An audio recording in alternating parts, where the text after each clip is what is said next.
Hello, everyone. I am your Lightkeeper for the evening, Okami. Uh, we are gathered together again once more for another episode of Candela Obscura, the Circle of Hither and Yon. The Isle of Borinque, the shining jewel of the Southern Sea. Its ancient and beautiful capital is the port city of Santa Maria.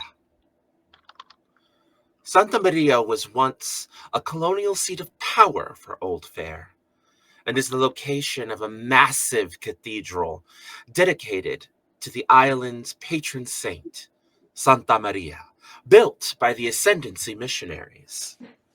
It served as a hub of trade on the Southern Sea and a port of call for those seeking to further exploration and trade with the greater nation empires of otherwhere. After the Great War, having sent troops to the front lines, Borinque was granted full independence. At the time this was declared, an ongoing collective worker uprising led by Borinque Great War veterans had been demanding independence from New Fair for months. Whether it was the uprising or the past military service is said to be the reason depends on whom you are asking. La Casa Blanca, the chapter house of Candela in Santa Maria, grants the Circle sanctuary. The estate is historically famous for its whitewashed walls and verdant gardens. It's the governor's personal estate, and the Borinque Republic is a covert patron of Candela Obscura. Since its inception, the Borinque Republic has been covertly sponsoring Candela to maintain the lighthouse to protect the island from the threats of the flare. The people of Borinque are not ignorant of the supernatural. Spirits and spirit speakers roam the land before Old Fair colonists conquered.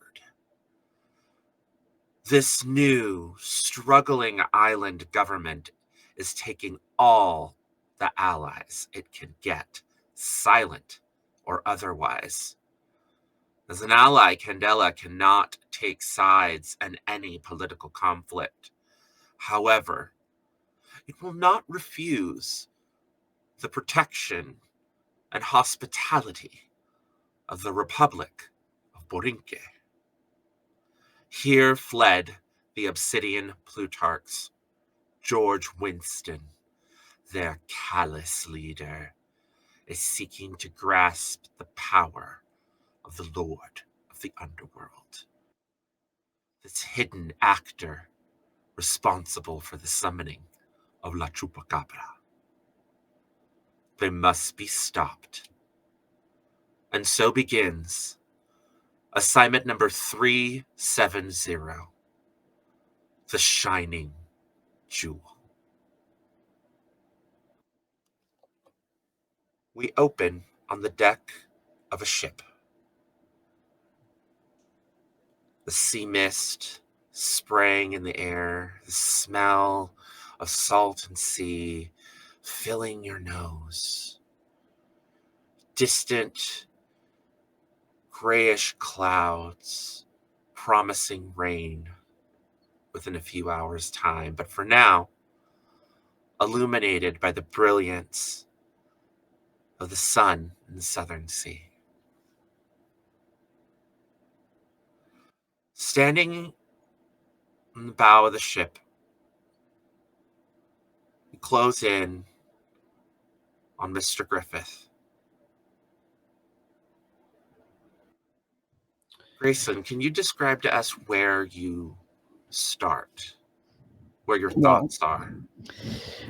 Mr. Griffith is, leaning on the railing of the ship, kind of looking down at the water as it's being split by the bow, but whatever, by the front of the ship.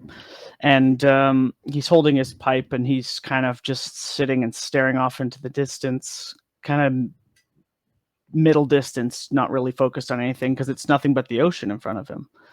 And sitting beside him, facing behind him, is old guy, his dog. And he's just deep in his thoughts. He's wearing his coat, which he's kind of turned up the collar against the kind of cold wind. And he's just kind of, I guess, brooding. Does an old man brood? He's brooding. He's lost. He's deep in his thoughts. Coming up behind him is Sienna. I see first old guy kind of cocks his head and sniffs the air and then kind of pads over to me. And Sienna, I kneel down and I'm like, hey boy, hey God, you doing okay? I know. You don't like being on boats long, do you? You'll be okay. I know. Hey. You should be used to it. He and I have taken quite a few voyages together. It's okay, buddy. I reach into my pocket and I give him his favorite treat, just to kind of... Oh, and he just eats it. Pocket bacon. Yep. I then go over... Pocket bacon! Pocket bacon! I give him another scritch behind the ears, and then I go over to the railing where Uncle Harry is standing, and I stand next to him. Sienna is wearing, as you can see, tinted spectacles, but you could still see the hints of the bleed kind of going in delicate vein traceries over around her eyebrows and also down into her cheeks. And she just sighs, taking a moment to feel the spray of the sea across her face and enjoying the sun. And she'll then reach over and just kind of put her hand on top of Harry's hand. Did you get an opportunity to talk to a doctor about that before we left?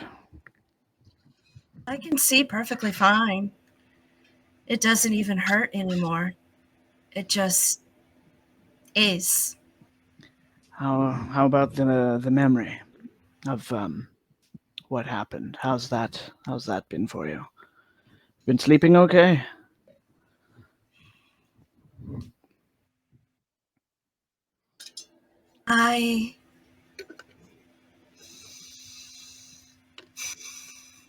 It's strange, almost. It's like I had to go into the darkness in order to see better and to know my light better.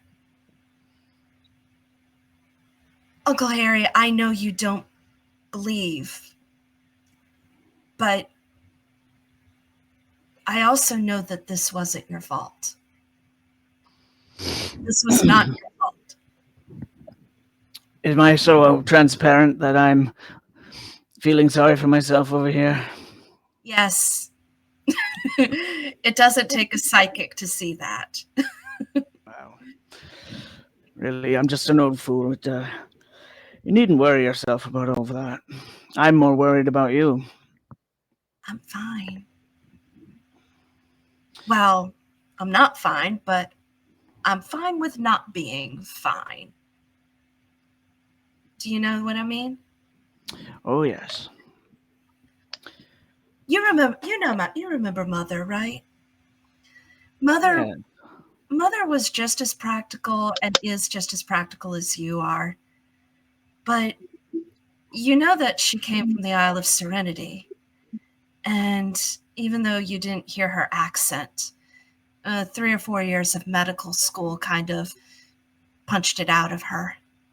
But she came from a tradition of knowing about the other worlds. And I know you don't fully believe in it, but My mother did. And she saw it with my father, too. That's what I'm afraid of, is how much of it you see as well. I guess that remains to be seen. I see a lot of it. Well, And now she takes off her sunglasses to reveal the extent of the bleed scar that she took. yes, I'm a little concerned about that. I mean, as I've said, your experience with your father being one of many events that we've been facing. I know. I'm concerned too. I'm not completely off my rocker. But I now realize how angry I've been for over the last 2 years. And now I realize that my anger needs to be put someplace else in order to be what this circle needs. And I need you, Uncle Harry. You've always been my rock.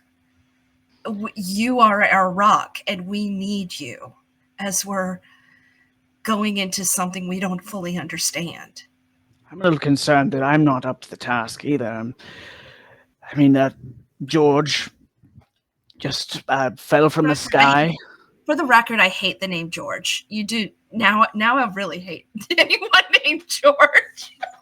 You know, it's funny the amount of things that one might just ignore along the road to where they wind up. I didn't ask any questions. That's not your fault. I feel like if I'm to investigate something, I need to have both eyes open, and I certainly let him pull the wool over them. And then, the situation with your father, it's a lot to listen to me. No, you're fine. Uncle Harry. I'm hoping that I can continue to at least be a voice of practicality amidst all this ridiculousness. We do need a level head always, and we always need your eyes. But she takes his hand and kind of cradles it close to her and sort of kisses his hand. Just know that there's more to see out there. Well, I guess you'll have to make sure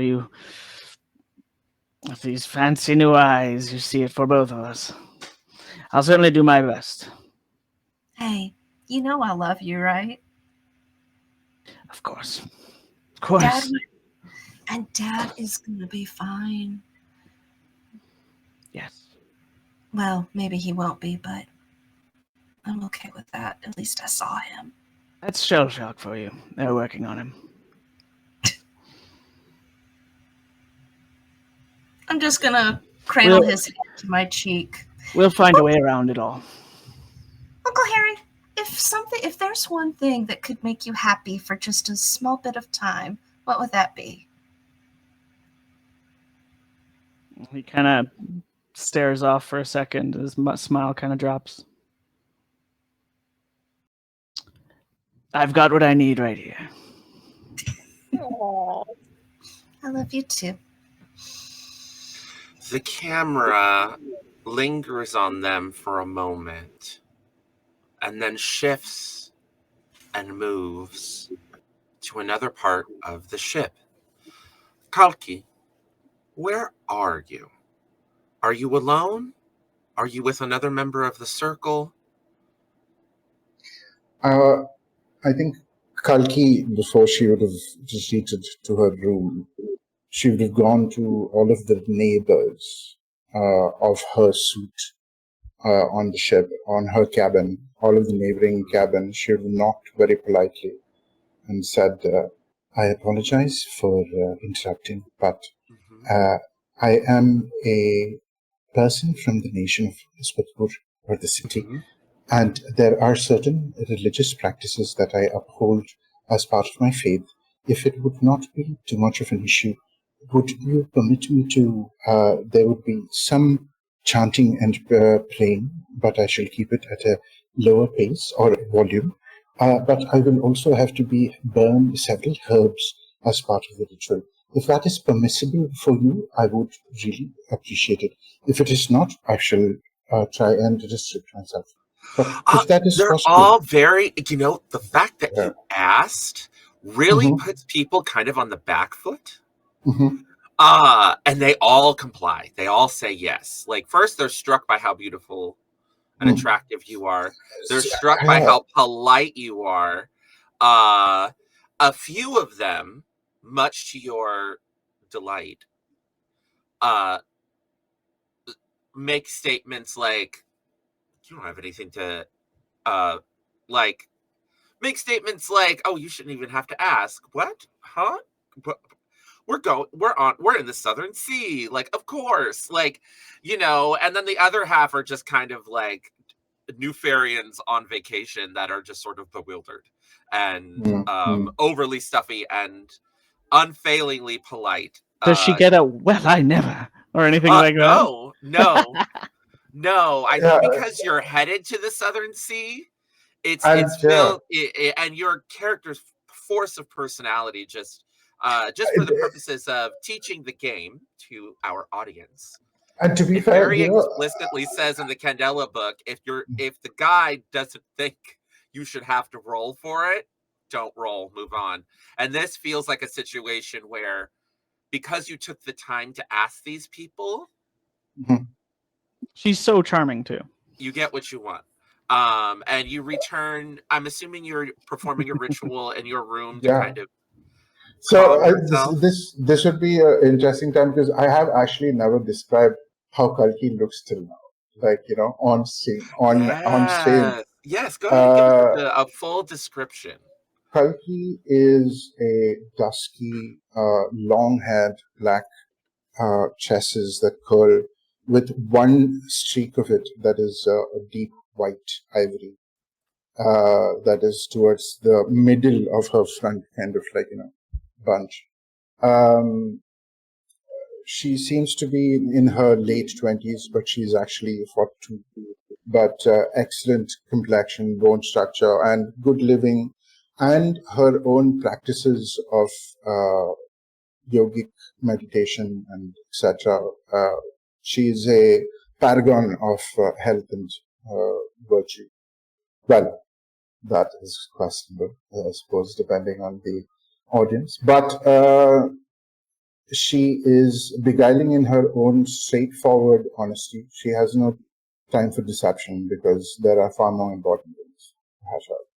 So she would, after having thanked everyone for their permission, she would go and she is going to engage in what is a dance for her, but she's going to throw in some sounds and whatever she's performing for her audience, who would now obviously be expecting some sort of thing they would hear. And she does all of that, and she lights a lot of tulsi, bunches of tulsi that are wrapped up, and neem that are wrapped up in circles. Then there is a circle of rock salt that is also constructed, where she has now done the ritual, the circle of protection, as she takes another bleed to cast a ward of protection on herself. And as she is kind of in the middle of this circle, as the circle pulses, it's an 8-point circle with mudras and connected. It's complex, but she has done a much more intense kind of thing this time than what she's done, because of what she and the rest of her circle had experienced recently. This is upsetting, perhaps. But she has done all of this, and at the end of all of that, she also has a massive chillum, which is like a smoking pipe, which has it's marble and has a carving of a dancer, a Bharatanatyam dancer on it. And she is just cross-legged on the floor in the middle of the circle, toking this massive chillum that is full of a certain green herb. And she just, it's a massive toke, like, it's a deep chamber. There was a lot that went in, and she just keeps woof, woof, woof. And there's like cloud of this fume that is beginning to add to the rest of the smoke from the other herbs. But in the circle of that, Kalki is just like, and very quietly sets the children down and holds her breath. And then for like, it's about 30 seconds with the camera just kind of revolves around her. And then she lets out a, like the smoke dissipates a little bit, but then at the end of that 30 seconds, a valley of smoke erupts from her. And she, again, slowly emerges from that sea of smoke with her head thrown back, hair just like going up, and her eyes roll back into the back of her head. And I think, Hector, that is where I should leave it to you as to what happens next. As this happens and she comes back up, your perceptions are filled with a vision of a green, lush island surrounded by endless sea, a broken gourd, and from the half of the gourd, water and sea creatures are pouring forth. But then also in the distance, you see a storm rolling in over the island and covering it with a inky, black, oily rain. And then you feel yourself floating in deep, dark water with a shining light up above you.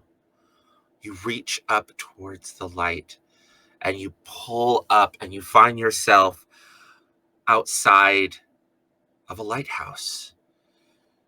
It's storming, it's raining, you're soaked from head to toe.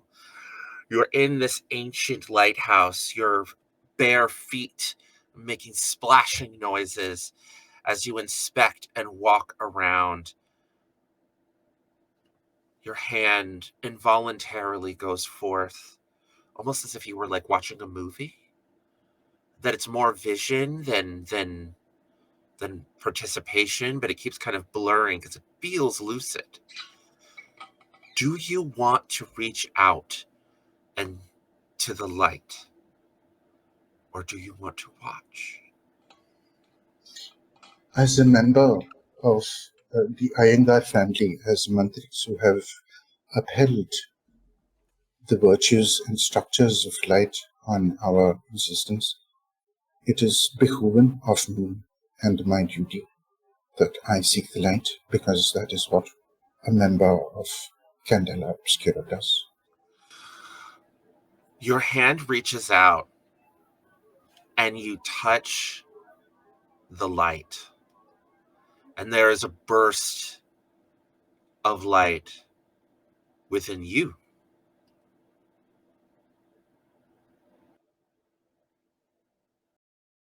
And when your eyes flutter open, you are whole. You feel rested. You feel purpose. And you come to a realization about your rituals. It is not that you are taking in the bleed of the flare, the corruption of old fare. It is that you realize that you are cutting pieces of yourself away from the Maya. Each time you take a bleed from a ritual, You are sacrificing a piece of yourself to restore the balance. But when you cut pieces of yourself, it can become filled with something else.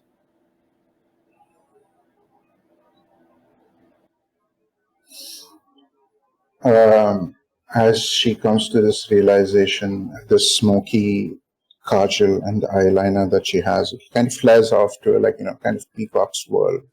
But that swirl, perhaps not as noticeable as most, given that the bleed affects people differently, and her flare, as it very much is, has lingering taints of different degrees. Her own mark of a bleed scar is the eyeliner just curls outward ever in paisley patterns and little more feathers and leaves kind of thing. But it's a slowly kind of ink moving tattoo that is kind of developing. And yeah. Oh. Did you give yourself a scar? Yeah, that is part of the ritual also, right? You have to give yourself. Yeah. Third scar. Yes. Okay. It's just a scar. It's just a scar. Don't get too. It's a scar. Yes. Yeah. I have one more.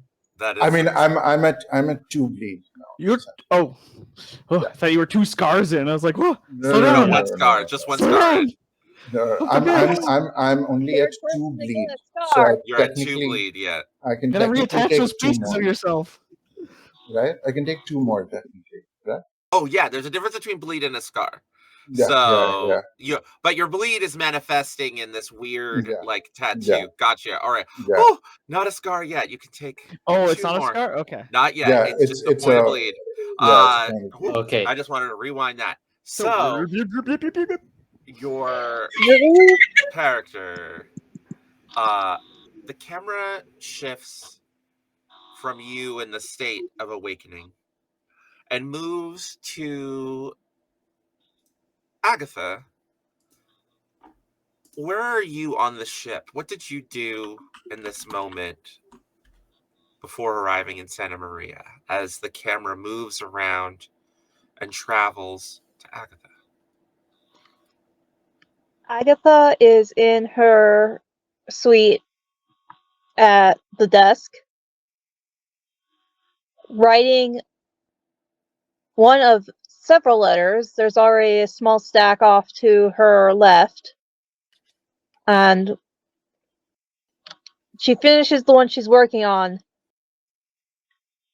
then starts one final one. Dear Atticus, we have arrived safely at Santa Maria, though I do not know how soon it will be before we leave to head home. I trust that you have seen to the delivery of the letters that I requested be delivered promptly, and I pray that you are still in good health. I know the weather this time of year bothers your joints just as much as it does mine. When I return, we will resume our discussion. Perhaps I will have some new insights into things. Your sister, Agatha.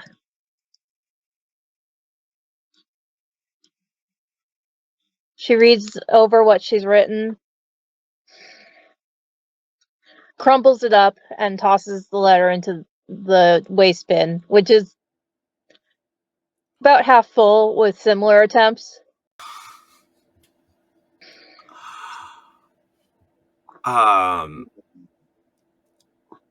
And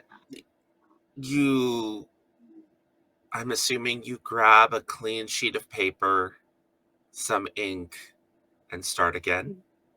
Yep. She and Atticus had a bit of a discussion before she set off with the circle. She thinks of this as she starts to write the letter again, distracted, and we're taken to that moment.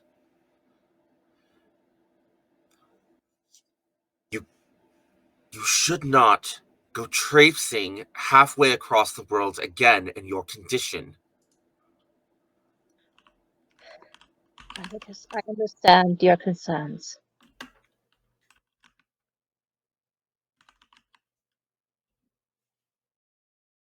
It's just I owe Adrian's memory this much. To keep his daughter safe. As much as I can.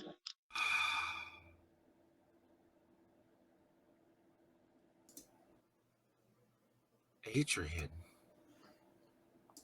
is dead. I know. He can't be grateful for anything. Sienna needs to live her own life. She has said as much herself. I know.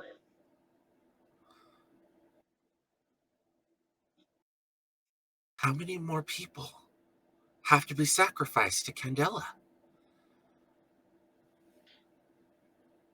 I don't know, but if I have anything to say to it, she will not be one of them.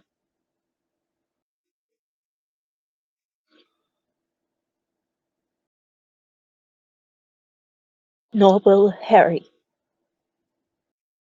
Not if I have anything to say about it. I'm sorry, Atticus. I have to go. Augustus Castillo is a manipulative snake. He only cares about himself. Atticus. That's enough. He looks hurt. You're right. That is enough.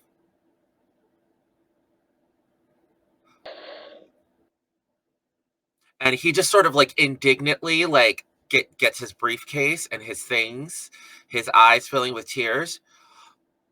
I have important business to attend to. Stay safe. I will. I'll see you again soon. And then he just leaves. He doesn't scream at you. He doesn't fight. He just leaves. And once he's gone and the door has closed behind him, Agatha snarls and yells in rage and punches the wall beside the door. It cracks. And you can feel the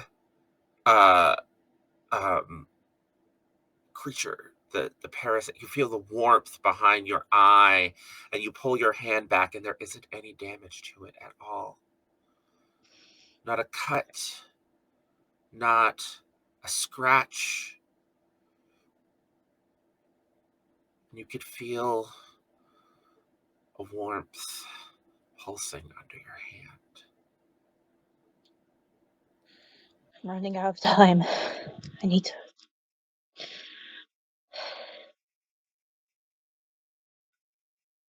finish packing. You go to finish packing, and and there's a frustration that sweeps over you as the memory kind of reaches a sharp end, and you realize you're at the desk and you just haven't said the right words this time. All you've done is automatically written a detailed account of what just happened in your memory.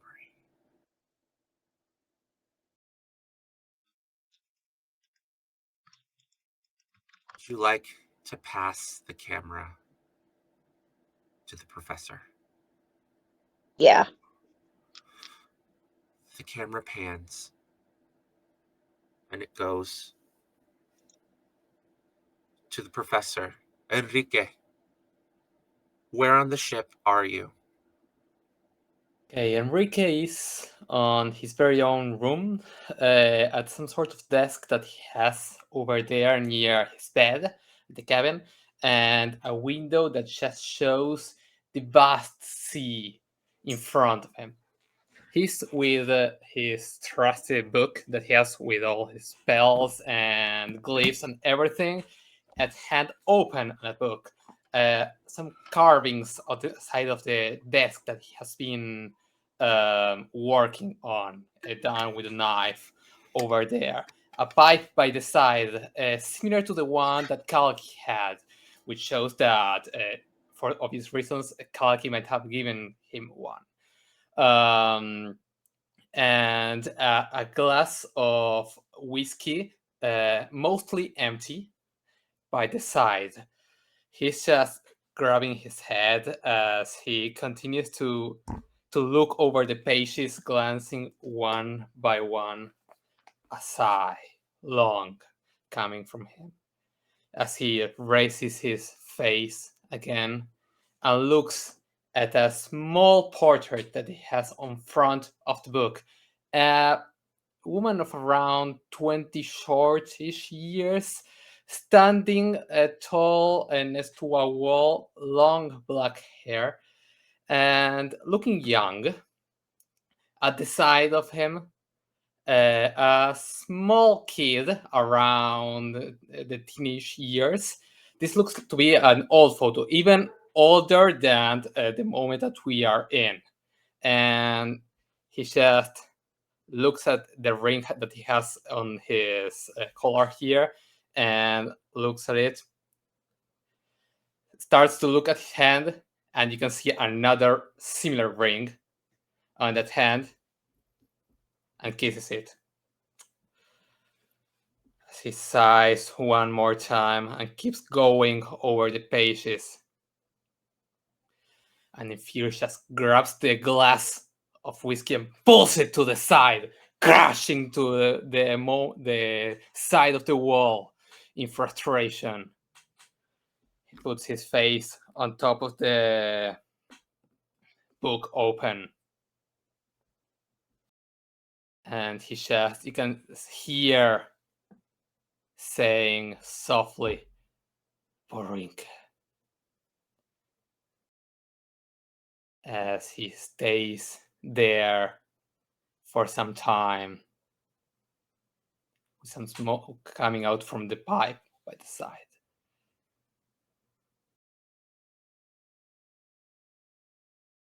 And with that, the ship pulls in to the lagoon, the harbor of the city of Santa Maria, the capital of the Isle of Borinque, the shining jewel of the Southern Sea. The ship pulls in. You all have your luggage and carriages. You're given 5-star treatment on your way to La Casa Blanca. It's a little bit difficult of a ride there because the streets are all cobblestone. They are not modernized. They are meant for carriages. They are meant for walking. They are not meant for automobiles. You can see because La Casa Blanca is in like the heart of the old city. All of the paved roads are in the new city. So essentially the rest of the way you have to take like a horse-drawn carriage. Can't take a vehicle. And you are brought up to this large, beautiful, whitewashed manor house, surrounded by tall wrought iron gates, beautiful gardens, palm trees, hibiscus blossom bushes. There's a smell and a light floral smell You can hear a mild chorus of tree frogs, cookies, kind of echoing from what's probably the gardens, essentially. The gates are open for you by two gentlemen in what appear to be incredibly simple, fitted, I don't know, military uniforms, green and gold, just more like built for practicality than actual like majesty. And they open the gates for you. And you have a little bit of an armed escort, not an aggressive one, but you're treated as honored guests coming to the governor's mansion. As you get closer to La Casa Blanca, you notice that there's a massive, like, Grecian style, Roman style, I should say, from our world, arcades. Old fair style, I guess we should say, arcades around the house. Yes, question. Oh, gotcha. Yes. Yeah. So you hold it up, and it is... How do I explain this? It is empty. Like, this is a chapter house. There is a sense of the Maya here, Kalki, but it's not, there's no bleed here. Like, these are some strong wards around this place. And they must be hidden because you're not immediately spotting any.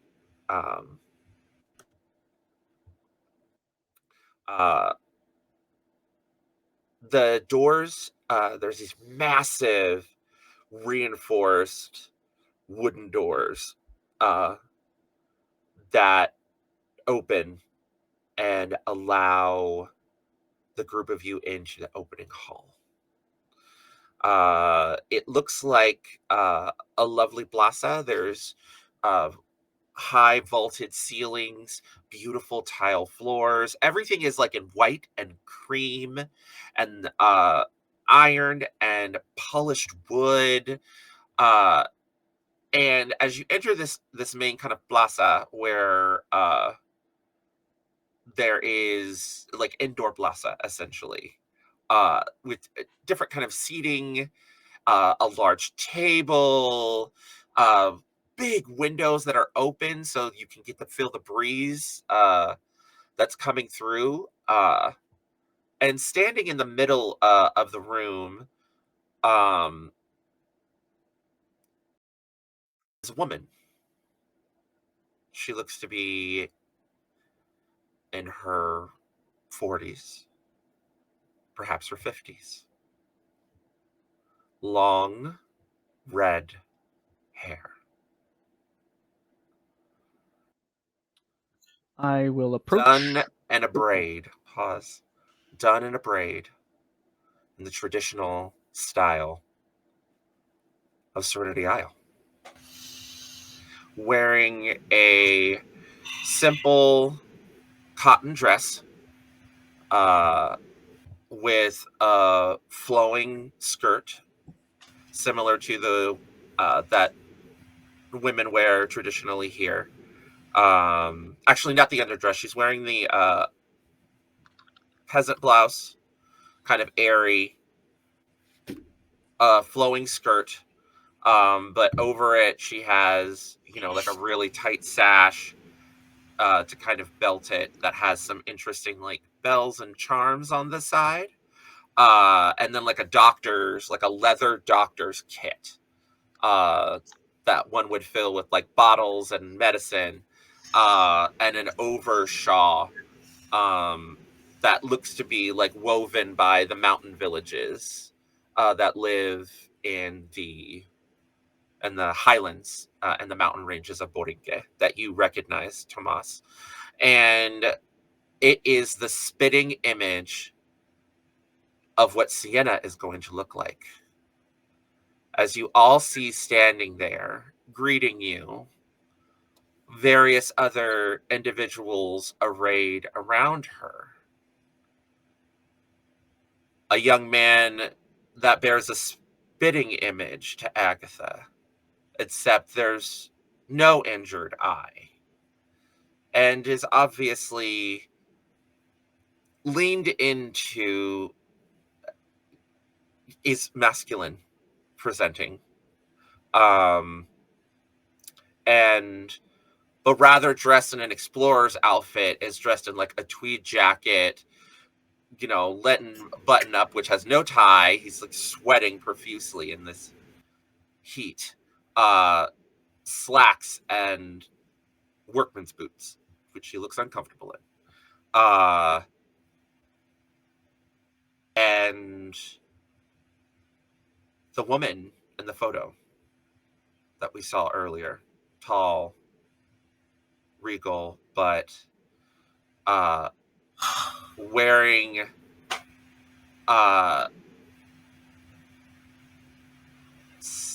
similar shades to Sienna.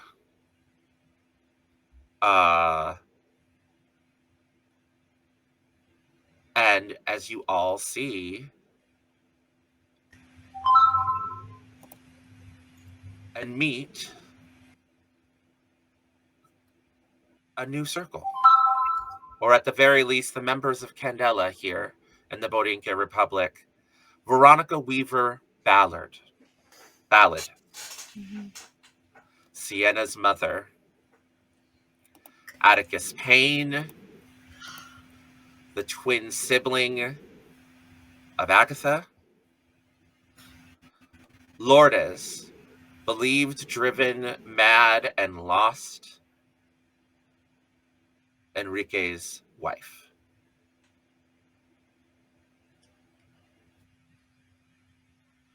Hello, daughter. Welcome to the chapter house of La Casa Blanca. Oh, this is unexpected. Mother. Ma. I will quietly step up and I'll have one hand on the small of her back, on the small of Sienna's back, giving her a little pat of support, and step back. If everyone would follow me to the lighthouse. And then she pivots, turns, and starts leading everyone deeper into La Casa Blanca. I look back at Agatha to see. Yeah, I'm also like,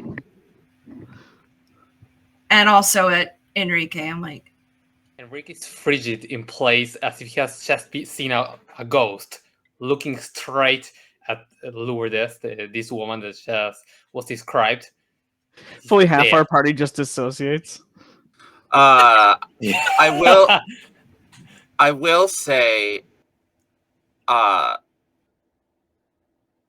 as she moves, or as she starts making her way, she did introduce herself, right? She's like, I'm Lightkeeper Veronica Weaver Ballard. Yeah. Okay, excellent. I wanted to make sure that she said that. She's like, I'm Lightkeeper Veronica Weaver Ballard. Please follow me to the lighthouse. We'll continue discussion. And at that point, Lourdes carefully comes up.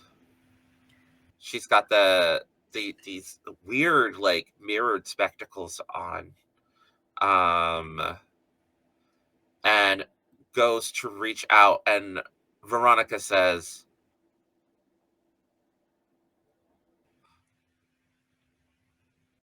Torres. And then she like stops and pulls her hand back from you. For me? From you. Yeah, she was walking up to Enrique as if she was going to take your arm, and then Veronica or Ms. Ballad, rather. Lightkeeper Ballad was like... Dr. Ballad. Dr. Ballad. Yeah. Dr. Ballad, thank you. Dr. Ballad immediately was like mom voice. Yeah. And was like,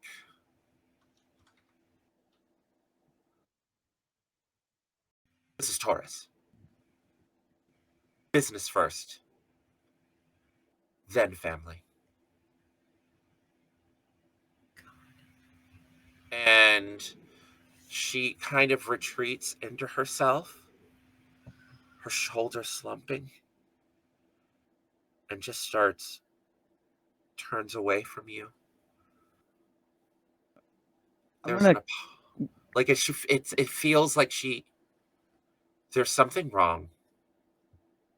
I'm gonna scooch a little closer to our dear professor, who is prone to outbursts, just to be kind of nearby him, just in case something were to go kablooey in his brain, and I want to make sure if he has to be restrained, I could do so. I would accompany Mr. Griffith as Kalki. We just sneak up on either side. Yeah, and I have a hand on his shoulder, and I whisper to him, "Bhai," which is brother. In Ispatpuri. I cannot begin to understand what you are going through in the moment, but please compose yourself. We need you. I'm going to link my arm through Agatha's arm and kind of give her that solidarity and comfort. I will also, of course, look back and give Aggie a very long, just kind of like comforting look as well. I give Kalki a slight nod and look to Sienna. Shall we then?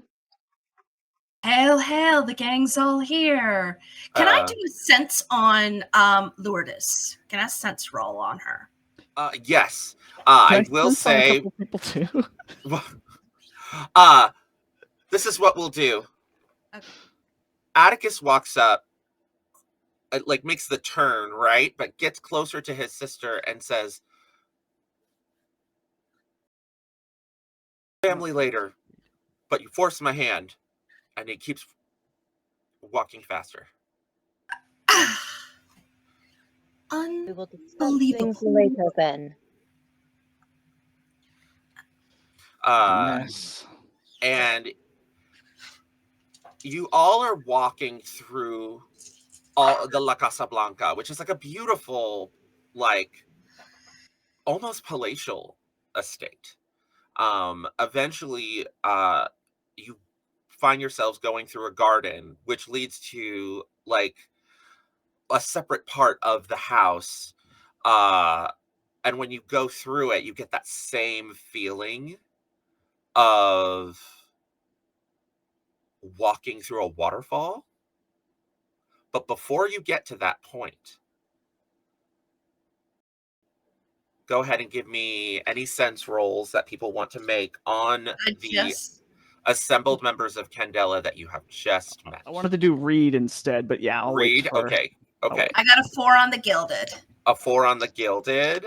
Yeah. You're specifically. Who are you specifically targeting? I got 6 on the gilded. Nice. I'm specifically targeting Lourdes because I remember from my vision how fucked up that was.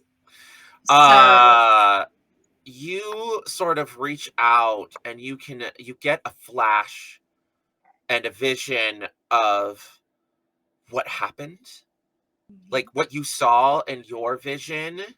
And there's a moment where you're kind of looking around, but then it hones in on her, and then she turns and looks back at you as you see darkness bleeding out of her eyes in the vision, and you take a bleed as you feel that you are like in that moment. Let it in. With her. I'm letting it in. Don't do it. No. I'll be fine. I'm fine. Yeah. This You're letting it in. Okay. What are you doing with my woman? Okay. This is not commune. Professor This is Enrique's got the old letting it boxing in. gloves You're on. letting it in. Okay. I want to know exactly what the deal is with her, because I've been hearing this is effed up. So you get a super staccato sense of flashbacks that come flooding into your mind, a chain of events that I am. Oh, wait, got some noise stuff. Oh yeah. All right. Make sure you hit the mute. Crackle. There we go. Sorry. That's the bleed.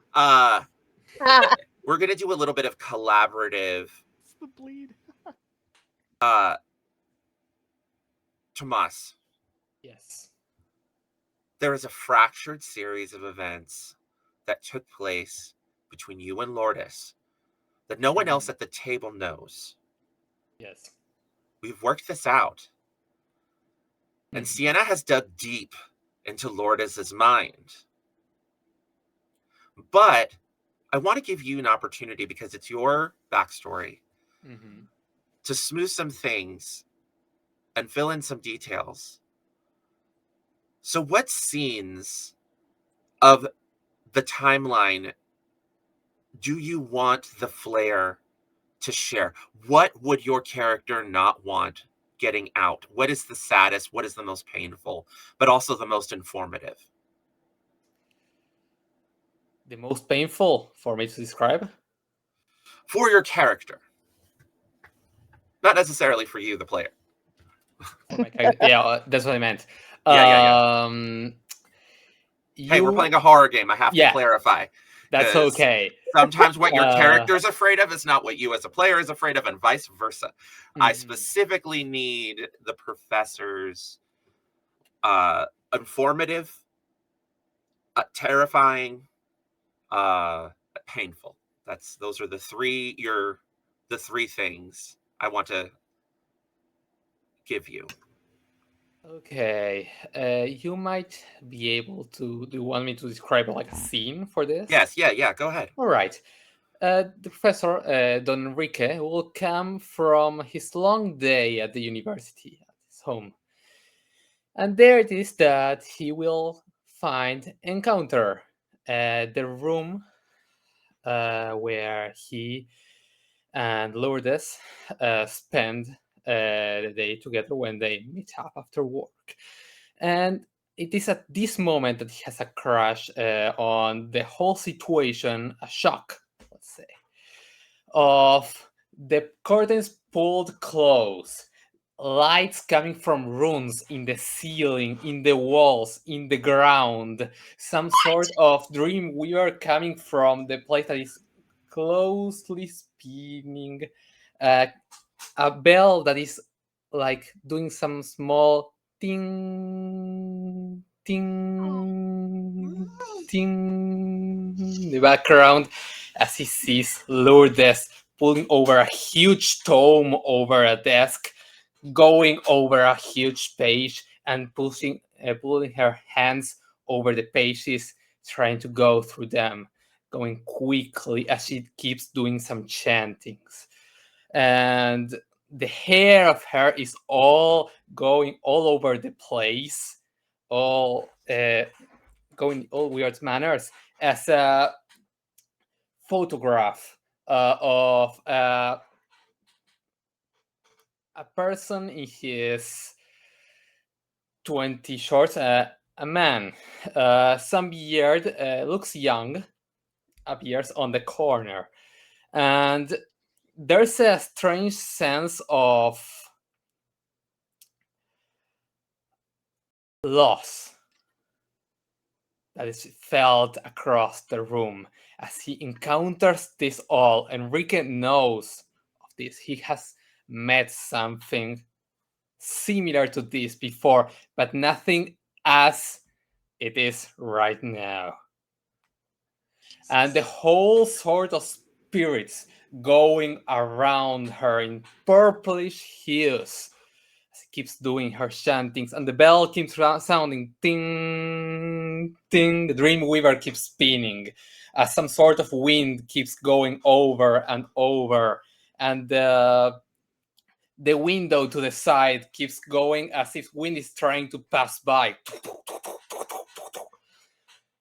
And to that moment, Enrique just goes over to her and starts moving her, trying to get her out of that trance. And she just keeps chanting and chanting and chanting until the room starts to just fill with that light. In the room where you all are, there's a moment where Sienna stops, covers her ears, closes her eyes, opens them, and they're purple. Lourdes flinches away.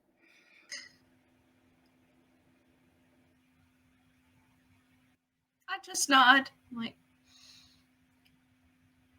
this is some very, very fucked up shit.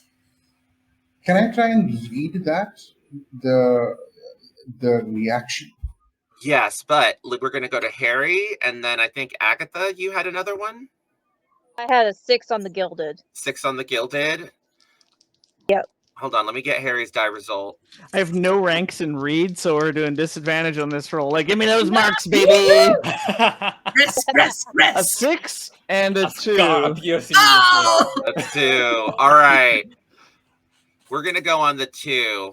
Yeah, it's just a read. I'm just trying to pick up the subtext Yeah. of, like, the brother and Lourdes, and I'm probably missing all of it. You're looking around, and A lot of tense faces. You're just like, you're looking around, and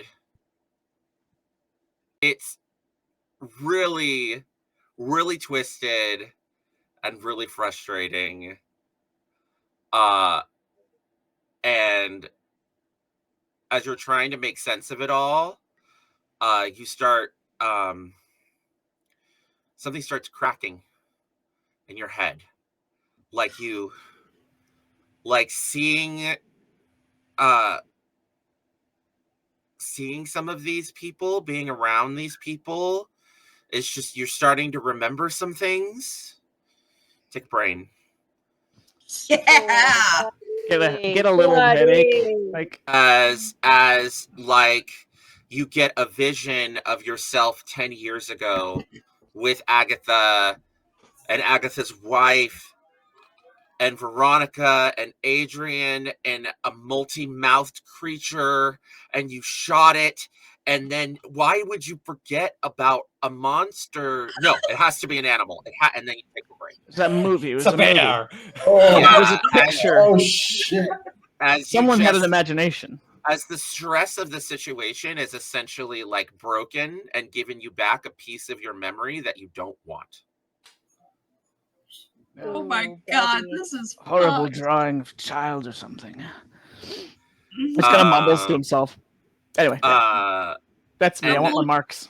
So you got a 6 on the Gilded, Agatha. What was the, Yep. you were doing a read? No, I was doing sense. Sense on who? What's your target? Atticus. Oh, Ah! you look at him and you feel like a warmth behind the eye patch. And as he's walking, you just are hearing, and it doesn't even like manifest as any kind of vision. It's like a stream of conscious, like you put it together, like the warmth is giving you the focus to look at your brother and figure out and replay that memory from a totally different perspective.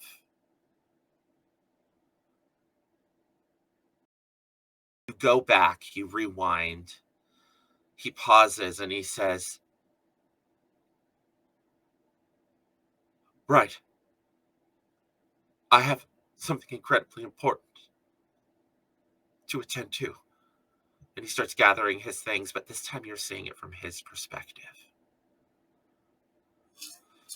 As he's thinking to himself, I'll never be able to get between her and Candela. I have to find someone in Candela I actually trust. It's the only way to really stop her. If I take her place, maybe she'll stop. Maybe I'll find a cure. I have to beat her to Santa Maria. And then you see him, like, going around trying to get a ship to get ahead of you. You see him bribing various different people, getting on a different ship, one that leaves earlier than yours, arriving in Santa Maria, going to La Casablanca, meeting with Veronica, speaking to her at length.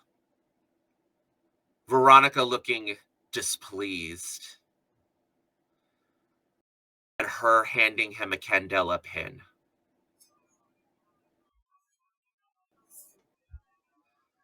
And then you come back to having used whatever strange arcane power this creature has given you to glean the truth from the depths of your brother's mind and heart.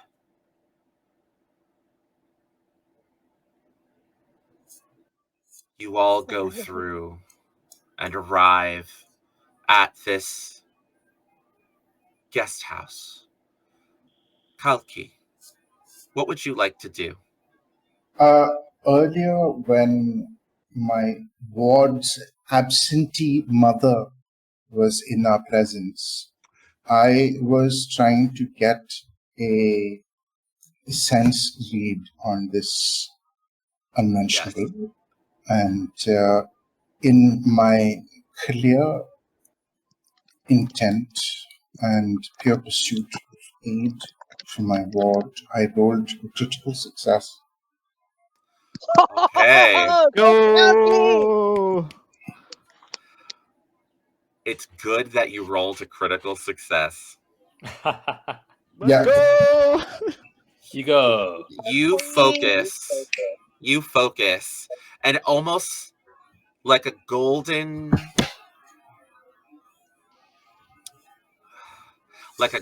mist, your senses sneak around her. You perceive it, but she doesn't. A white, smoky light of the Maya, slightly illuminated in purple. And this is what you see as you put your senses out. You start making hand gestures she's not familiar with. Whispers under your breath of a language that she doesn't know. And this powerful Lightkeeper is compromised. What do you want to know? Oh, by the way, you said there was a smoky aura. Oh, Harry took out his pipe and started smoking it when he got the headache. So I think it's funny. Maybe it mixes a bit with that. Yeah. What do you want to know? Love it. Your Lightkeeper asks of you. Compromised? Ooh. How high stakes is this? Like the response to the question of what I would like. It is very high stakes. But you Maximum have already stakes. succeeded. Okay. You've already succeeded. So, ask me a question, I will give you a truthful answer. Would you permit a quick consultation on top of the table between Yes, absolutely. the players? Yeah. Folks, we've got it in. Let's go. Yeah, it's one. It's one. We've and got it's because one. You got a critical. We've got one in. Let's work up a good question for me to pose. Okay. So basically, about your mother. My mother is basically compromised by bleed. Is that what I'm getting here? No, what you're getting is that Kalki's magic is so powerful that it's blown past all of her wards and protections, and she doesn't see it coming. So the kind of information that you are getting access to via the sense roll is behind her wards. And she doesn't know you're doing it. That's why I said it's a one free sense, and it doesn't have to be a yes/no. It can be a complex question, but this is it. Like, it's a 6 on a critical against a Lightkeeper. That's very rare. Huge. Mhm. That's huge. Okay, And so you at meant the end of the day, compromise. what is it you really want to know? Yeah. Maybe if the Lightkeeper has ill thoughts on us. Yeah, when you said compromise, did you mean like there's detected like not on our side, or just you've gotten behind her wards and You've know gotten behind now her her wards. secrets? You've Got gotten behind behind the her wards. wards. Okay, got so you have behind access her to a wards. secret. Okay. So that's very similar to what happened to our chapter house at the Ivory Mask. Mm. Kind of, yeah. Or do you just mean Yes. behind Yes. the protective? Nope. Whitney is or there correct. is a problem. Okay. Whitney is correct. The die roll, because I want to respect the story. So because it was a critical success, the narrative is saying that Kalki's magic is sneaking in, similar to what happened at the Ivory Mask Because With the it is subtle. Chupacabra. with the Chupacabra. Yes. Yeah. Because it is subtle when it chooses. Yeah. So, So what secret or question do you want? what do you Yeah, really so we're not want? like in danger in this situation. This No. is just a free, good secret to get. Yeah. Okay. Yeah. Yeah. Yeah.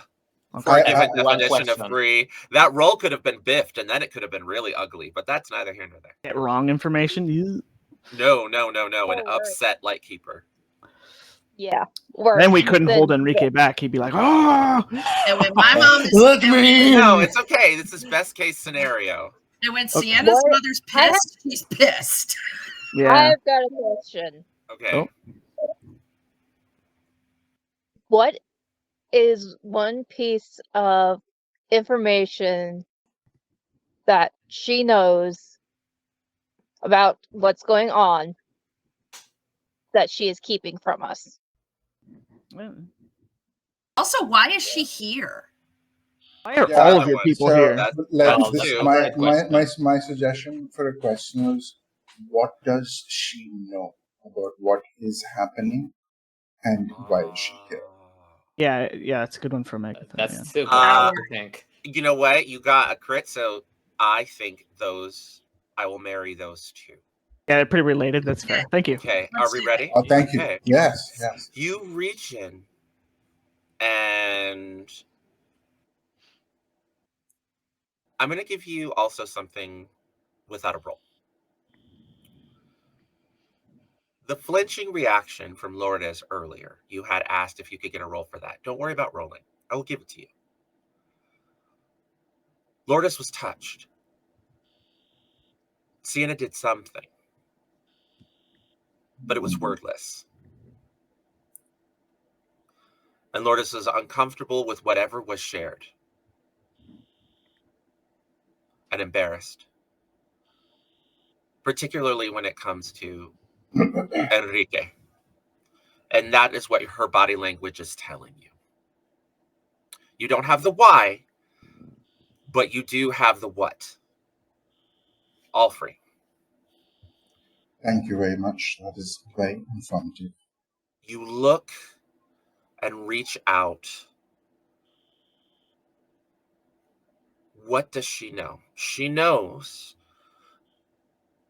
that the Obsidian Plutarchs are here. She knows that they're planning to finish their ritual. She knows they are based out of a place in the old city and where that place is. She knows and she knows the entirety of the situation that you all have gone through. It has been shared with her.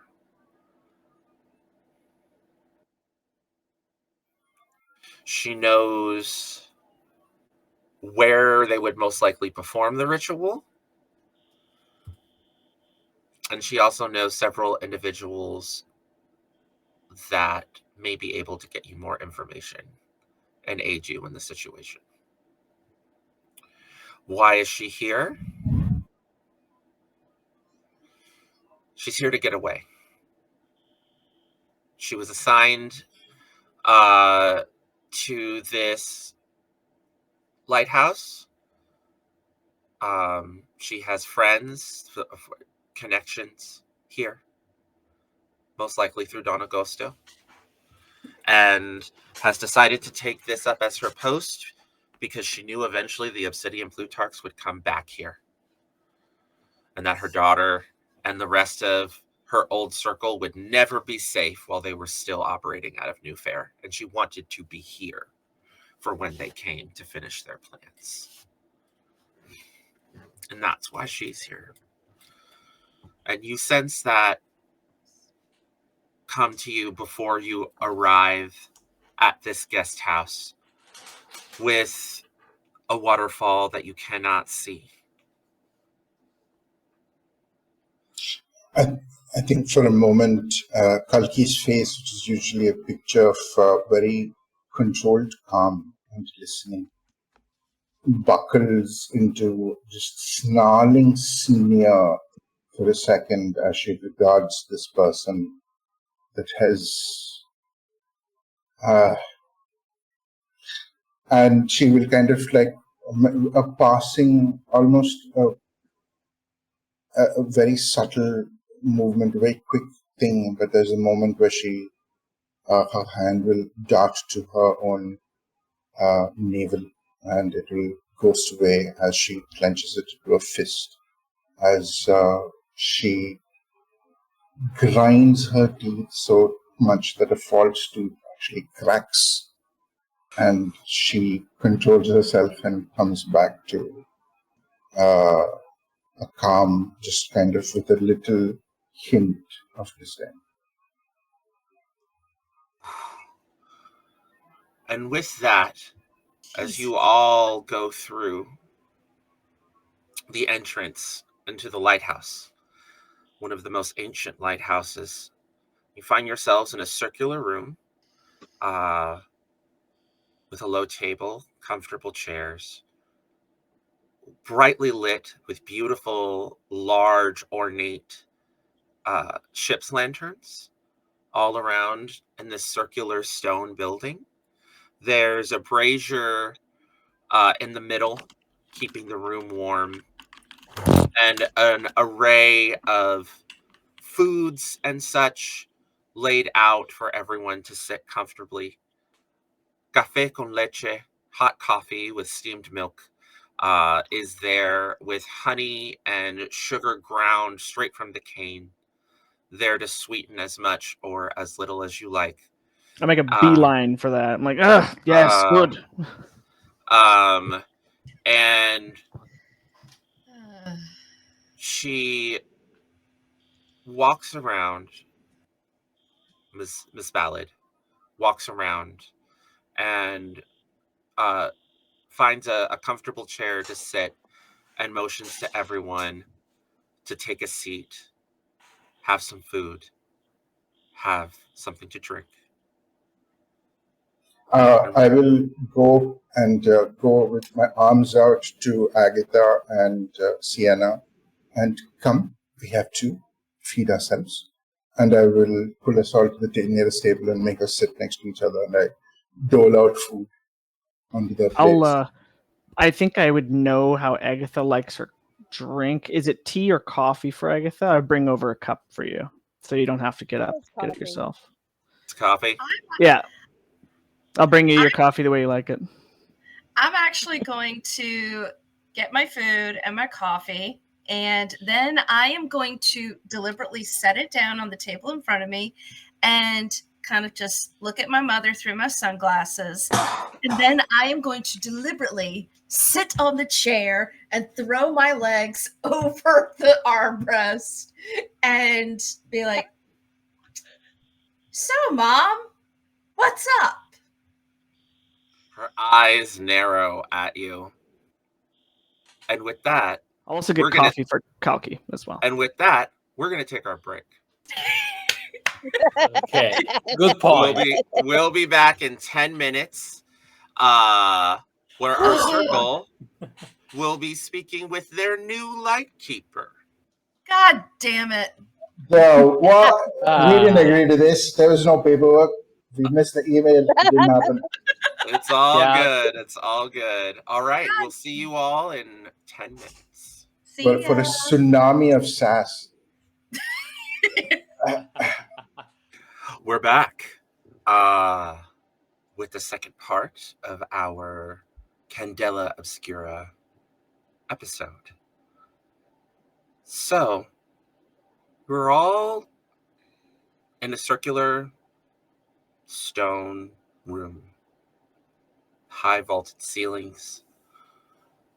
You can hear the beginnings of rain, an incoming storm that you had seen in the ship earlier that day, starting to come in and titter, patter. You're very grateful for the hot food and brazier as the storm starts coming in after the sunset.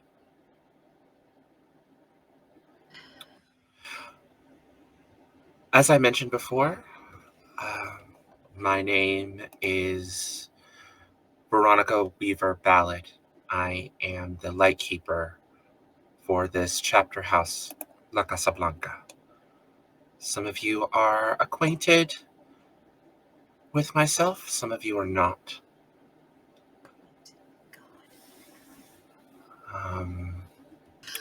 We're the circle of the shining jewel. Some individuals here are new recruits, and some individuals here have been with us for some time. From what I'm to understand, there are some issues with the Obsidian Plutarchs returning to the island. Yes, that's what we're in pursuit of. Your ex-husband. No, they're No, not. wait, sorry, I'm getting it backwards. Sorry, I've got other people. Yeah, that's your mother. My bad. No, sorry. Never mind. I didn't say that. Yeah, you didn't say that. What did you say instead? An old friend. An old friend. Yes, who has caused quite a bit of havoc back in the Fairelands, in our circle. Stolen an artifact and thrown our entire organization into disruption. So we are definitely going to need to get this to a complete closure. There's quite a disaster on our hands. Satisfactory closure as well, perhaps. What do you want to know, Mom? What do you want to know that you don't already know? Atticus looks a little sweaty and nervous. Can I throw a read on him? Yeah. Okay, quick read. See if I don't flub this one. Veronica says another. Oh. What did you get? 4. 4. He is. He looks guilty. When she says that. And Veronica says, "You're right. I know quite a bit. Atticus Payne has briefed me on the situation. Don Castillo has gave me a ring on the brass telephone," as she kind of gestures to a telephone that you didn't notice was there before, but is now there. Brass ivory handled telephone and on a side desk kind of plugged into the wall. And let me know what was going on. But if I'm being completely honest, I'm not pleased that you're here. Oh, yes. It doesn't take a psychic to see that, Mom. I made it very clear to Lightkeeper Castillo that I didn't agree with you getting involved in Candela. I know. Believe me, I'm not thrilled about it either. But as was put to me, I have to be a member in good standing in order to know what really happened to Dad.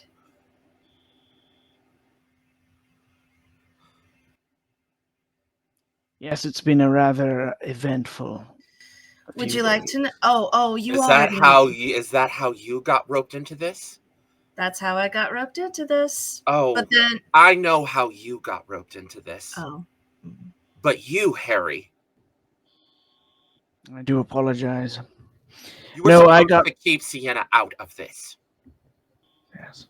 I was supposed to do a lot of things that it seems I've dropped the ball on. I apologize. I take off my glasses and let the whole room get the full effect of the bleed scar. What is going on Okay. here? What is that you all people want from us? I don't want Well, I anything. know what Atticus wants. Okay, you know what? We're I don't all want pissed anything. off. Let's We all all have history. The Obsidian Plutarchs are here.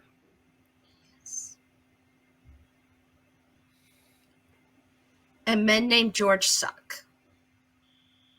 George Winston is a problem. And has been. Let's put it quite mildly. Indeed. The man has chosen to debase himself and relics of great cultural value to the other where, and has been perverted and used for his own singular advancement, if he so chooses to perceive it in that manner. But this is blasphemy of the highest order, and it should not be permitted. It has to be stopped. Yes. Lourdes nods along. Yes. It has to be stopped.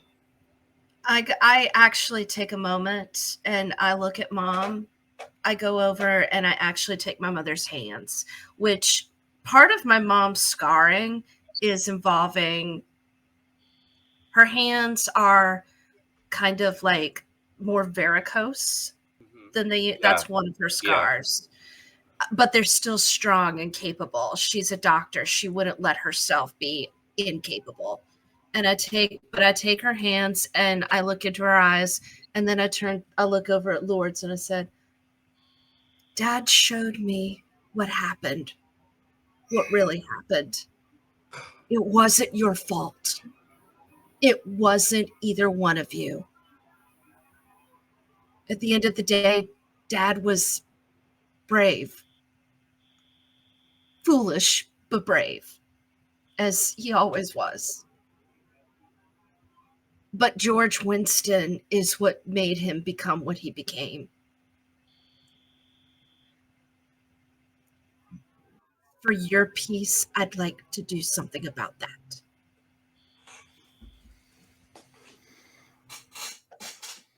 And for the time being,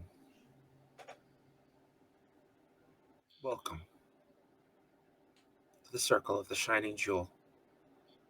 Resources of Candela Obscura are at your disposal. You have full hospitality, access to our gear, the 4 pharaohs should you need. I suggest letting Tomas take the lead. Santa Maria is a place, there is a very proud culture. And if there's one thing I have learned in my time here is that I am an outsider with trust. Your greatest asset here is that the Obsidian Plutarchs are also outsiders. We must use that to our advantage. And she doesn't say Tomas, she says Enrique. Yeah, sorry, I was going to That's say. why I got confused there. She says Enrique, sorry. You're in the game, Tomas. I was in the You are- game. Okay, You are yeah. in the game now. She says the professor is going to need to lead. Whatever you need. Well, thankfully, George is enough of a fool to never try to integrate or understand the cultures he's in, so he might stand out like a sore thumb. He always kind of did.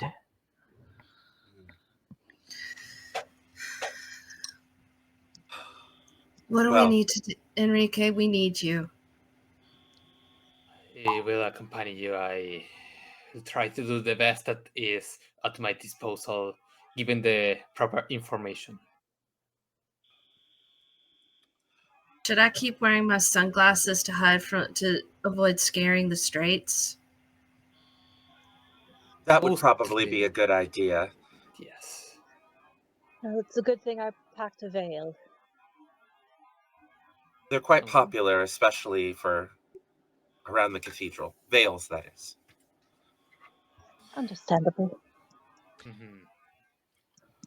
It's at this point where I want to offer my table something narrative, something open, something a little different from Candela. Okay. You are in traditional Candela games. You are in Santa Maria. You are in a vast old city. You know that your new Lightkeeper has leads. But you also have personal matters to attend to that are also tied to this. So, I turn to you, my beloved table. Do you wish to chase the Obsidian Plutarchs immediately? Or do you wish to chase after our past? your past? My opinion, I don't think we're ready to take down the Obsidian Plutarchs just yet. Yeah, that guy was so much younger suddenly. He's got stuff going on. We gotta make sure we got all our cats. I think this is very much realistically a question of doing the side quests. You earn the XP, so the main quest. Yeah. Do the main quest. A little bit. Trust me, everybody's past is tied to the main thing. But I want to give it to you all an opportunity to either interact with more NPCs, get more resources, explore the city, and then follow the lead. I do not think there is a point in blindly rushing forward like a headless bull. Mm-hmm. This is not a pastry shop. This is too serious for a pun. Sorry, a headless bull in a pastry shop? I'm not sure I understand. It is a saying from where I come from. Yes, I remember someone saying that when I was in Istanbul. Okay, yes. Right. So I'm sorry. It is Ispatpur, perhaps. Oh, sorry, that's me mispronouncing. I think Harry would know. Yes, of course. Bad. Fair enough. Okay, I shall not pour sass on you for that. Pour sass on the IRL, but Harry's doing his best. He's doing his best. Harry's been there. Yeah, Harry likes Istanbul. No, as a veteran, the post dueler between Mr. Griffith and Kalki, I think he would know enough to be careful enough to not say things like this. I think so too. Yeah, I think so too. So what I'm going to do is, first thing we're going to start with. First off, who has something they would like to pursue? Raise your hand. 1, 2, 3. Okay. This is what we're going to do now. As your Lightkeeper, we're going to start with a small side scene with the Professor and Lourdes. Okay. It is your ideal moment in the situation for the narrative. And she's there with the same kind of spectacles, being quiet. And she's next to you and she's like, I'm assuming you want to know what happened. Can I eavesdrop on this? Yes. I want to Yes. know what I want Yes. the key. I Yes. want the Oh, I am too. Is there Alright. a read maybe, or what would you say for that? No. You guys can eavesdrop if you want. Okay. You guys could be. The penalty kids for appearing on the failure would be corner. enraging. Is not eavesdropping. She has her own stuff to attend to. Okay, no worries. So you're gonna go off and go talk to. I'm assuming your brother. Yes. I Okay. want to talk to with my mom later. You're gonna talk to your mom. So Yes. the only So much tea person I want. that can eavesdrop is the soldier. I'll just kind of be nearby. Go, Harry. I got it. I can't. I'm kind of just like, Is everyone hearing to my conversation? All right, 2 people are listening on the conversation. We'll have a fake Okay. conversation and we'll be Okay. listening. Yeah, That's that'll be fine. great. Kalki that is the way. So, Madam Kalki, thinking about going into town? yes. Hush, be quiet. The weather's nice today. What a great local sports team. So the 2 of you and your wife, Enrique, she says, I'm assuming you want to know what happened. I will put... Okay, continue, please. It was... And then it was not good. I was very much like Adrian.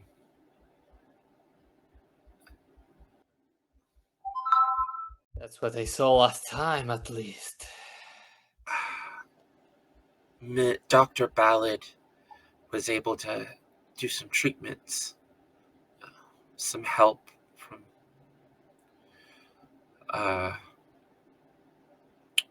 a local apothecary to restore some of my mind to myself. My eyes are, and then she like pulls them down, and they're solid black and yellow, almost like a cat's eyes. I touch my eye that has a similar effect going on at the moment that you can't see at all with that eye. She pulls it up. The price for being able to think again. I see. But first and foremost, and I will put my arm on her shoulder. And she puts her hand on your hand. Started talking in Spanish. Oh yeah, en la lengua. En la lengua. Sorry. No worries. Love, how are you feeling? I feel grateful and free. I wanted to come back to you, but I have my obligations to the island. I don't want to leave our home. You should come back. Forget about New Fair. You start to see his breath trembling at this point, trying to keep together. You can stay here. You've already been welcomed into my circle. After we stop the Obsidian Plutarchs, we can have a new life. And he starts blinking for a moment, trying to see the whole picture together. Is this really you? I don't know. I've lost so much of myself. Then let's build it back together. Will you teach me who I used to be? Because I don't even think I know her. Who are all these people? What were you doing at Candela?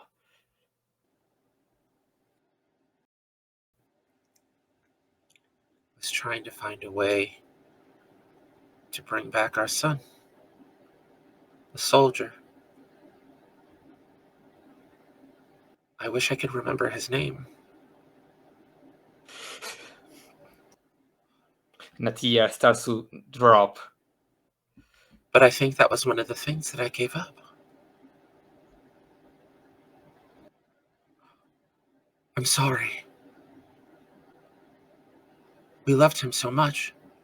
Starts to try to pronounce a word, but he keeps it back. I think Kalki and I are not subtle anymore. We're like,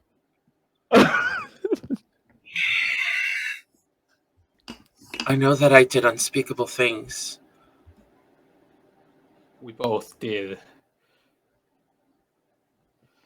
We both did so much. Why would I give up you? How much did I love him? That's the question that I have been asking me many, And many there's days. like a vacancy in her eyes. She's not all there. Literally. This is just like, it's almost like you're having a conversation with someone that read it about their life in a book. And you're the only thing they recognize. I'm going to go straight and hug her, but his whole body is trembling as he does so, and it's very visible. She just holds you tightly. And there's a moment where you realize that you are the last thing. The way she's holding you, the way she seems detached, not coldly detached, but the detachment of someone that is frightened that they have lost things.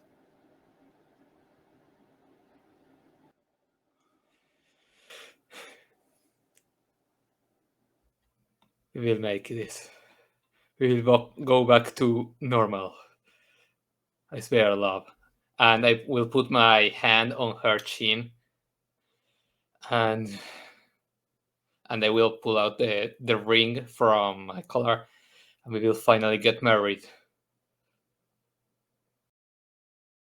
We will.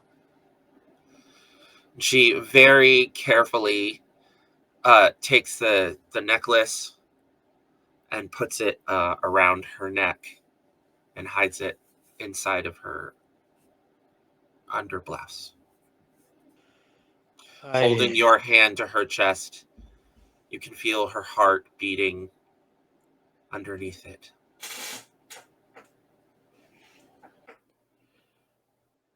I wish I could stay and make this moment longer, but I've got stuff to do now. Look, I promise we will get everything back. There's a storm out there. Stay the night. Go in the morning. I will think about that. And I will go kiss her forehead by grabbing her head. And go walking out the room, passing by the side of Kalki and Mr. Griffith, with my head down, sobbing, just walking straight, not looking at anything.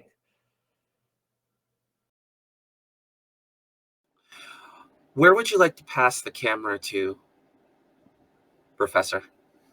I'd like to go with Sienna, see what's going on out there. Sienna, where are you and your mother? Where in La Casa Blanca do you want to be? I would like to be in a place with my mother where there are some very good thick walls so we can talk and yell and cry and all that stuff to the fullest extent that we possibly can without intruding on anybody else. Of course, her private study. Then that'll work. You are in her private study. And I shape up. I shape up around her. I was doing that sense of bravado because I'm so confused and pissed off. Right. Your mother Actually, no. Your mother doesn't take you to her private study. Okay. Your mother takes you to the top of the lighthouse. Which, for our viewers, is a bit of a shock. Because we've already seen the top of the lighthouse here in Santa Maria. And in Kalki's vision, there's a sense of familiarity. But you're inside. You're not on the outside, but the rain is moving. You can hear the howling of the winds, but it's muffled by stone and thick, thick glass. As you are in this circular chamber, in the center of it is this beautiful illuminated lantern, lighthouse lantern, just going.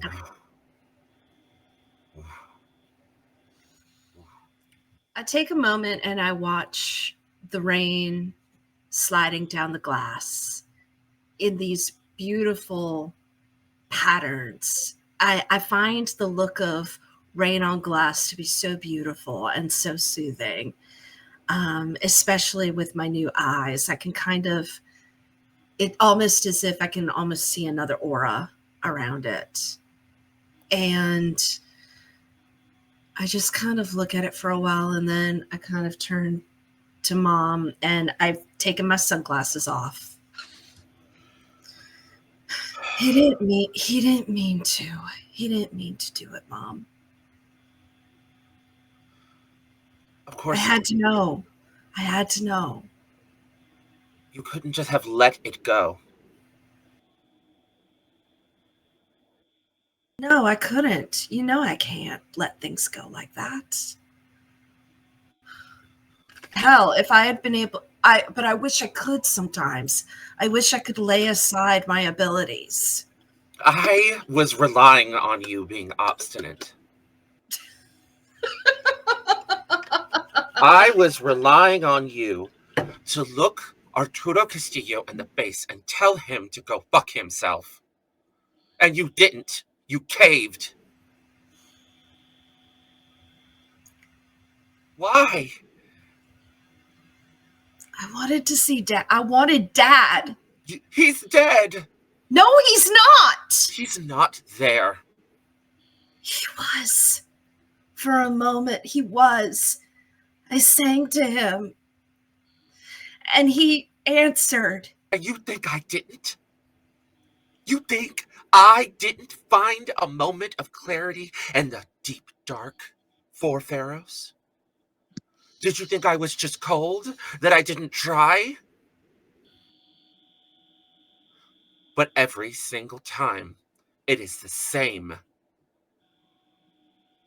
He comes back for a few moments, and then whatever creature from the flare possessed him claws him back into the darkness.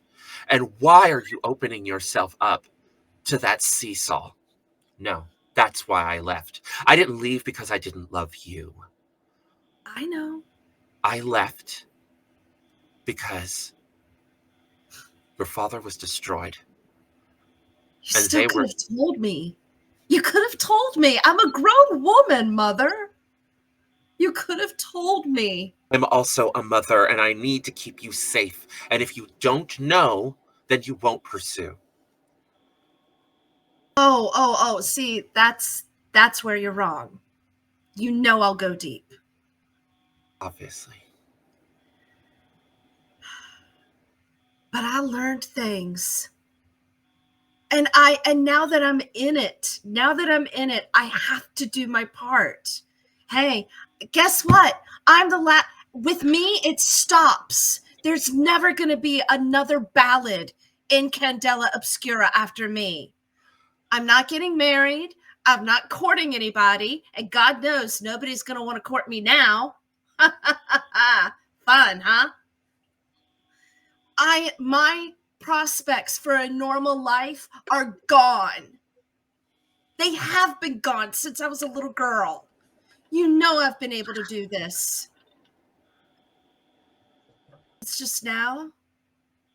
I just never wanted to. I still don't, but I have to. That's the difference now. It's not that I don't want to do it. It's that I have to.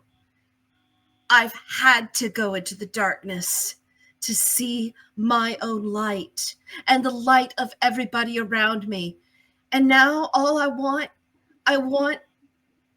to stop this. I want to stop this man from hurting so many more people.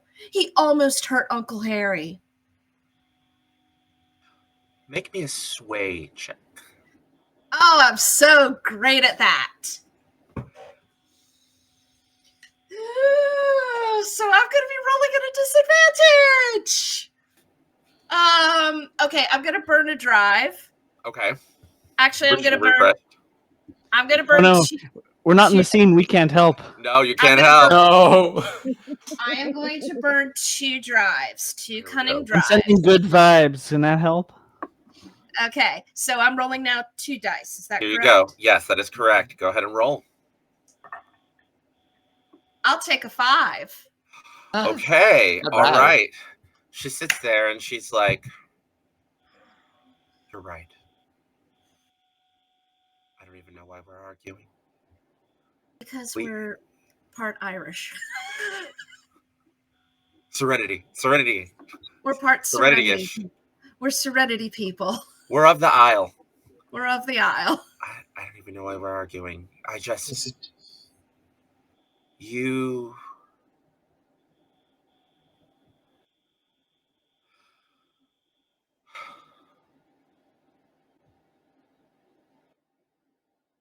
We're going to get through this.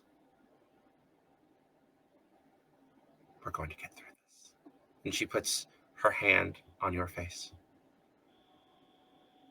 and pulls you I into do it. love you. I love you too. And pulls you into a deep, deep embrace as the camera starts to pan back. Sienna, where would you like to move the camera to as the storm continues to rage outside? No question of it. I'm moving it to Agatha. Okay.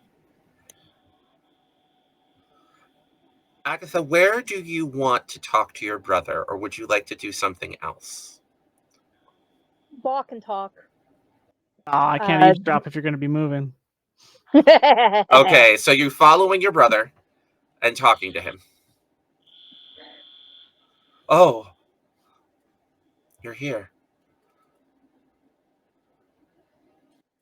I am. Come on, I'll show you where my chamber is. Tomorrow we are going to get you some proper gear. Those shoes will not do you any favors out there. No, I will. I've only been here a day, so I haven't been able to get fully accustomed yet. We'll take care of that. I had the boots. I thought maybe there'd be some hiking in the mountains. I wouldn't know where we'd even be going, but Listen, he takes your hand. The Lightkeeper told me, Mrs. Ballard, there's a relic. It's called Sea Desire.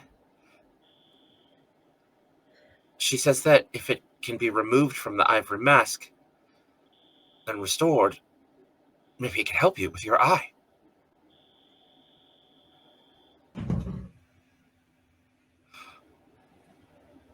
that's a big question if we're able to remove it. Well, maybe we could use the mask then. The mask has also been compromised.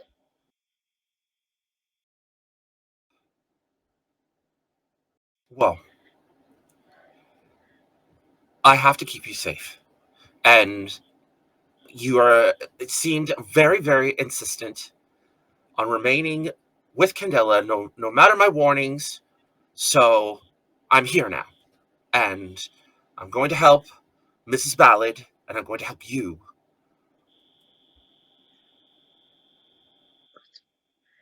And it might mean I'm living here for a while. But you've gone on all kinds of adventures, and I hope you will respect this one. And he's starting to get like a little bit of a spine, you know, as he's just been kind of like terrified this whole time as you're getting closer and closer to his quarters. I'm sorry, I don't mean to yell at you while you're in this condition, but... You are going to be able to help so many people here, even outside of Candela. With your skills as a doctor, there's going to be so many people you can help.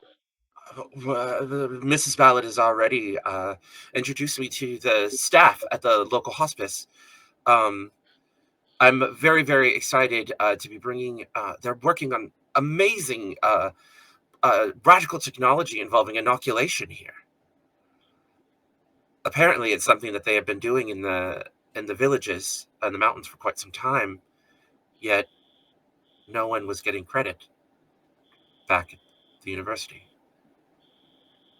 His voice kind of trails off for a bit as a very uncomfortable realization about his new life here is come upon him, separate from the horror of the creatures he is trying to save you from. I think I understand what you mean.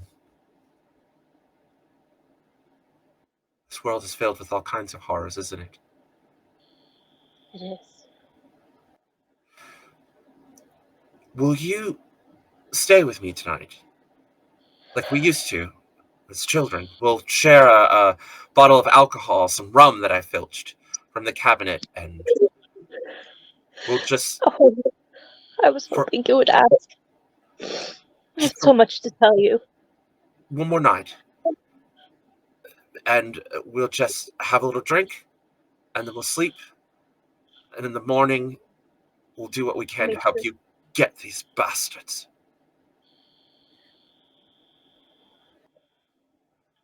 And I'll make sure you have some proper clothing for this environment. You are going to overheat so badly. Absolutely, yes. Where would you like to move the camera to now? Henry and Kalki. Or Harry and Kalki. Harry and Kalki. Yeah. There's a moment where Enrique runs past the two of you. What do the two of you want to do? Do you want to remain together and talk? Do you want to go talk to him? Do you want to go your separate ways? As I said, I am handing it off to my investigators.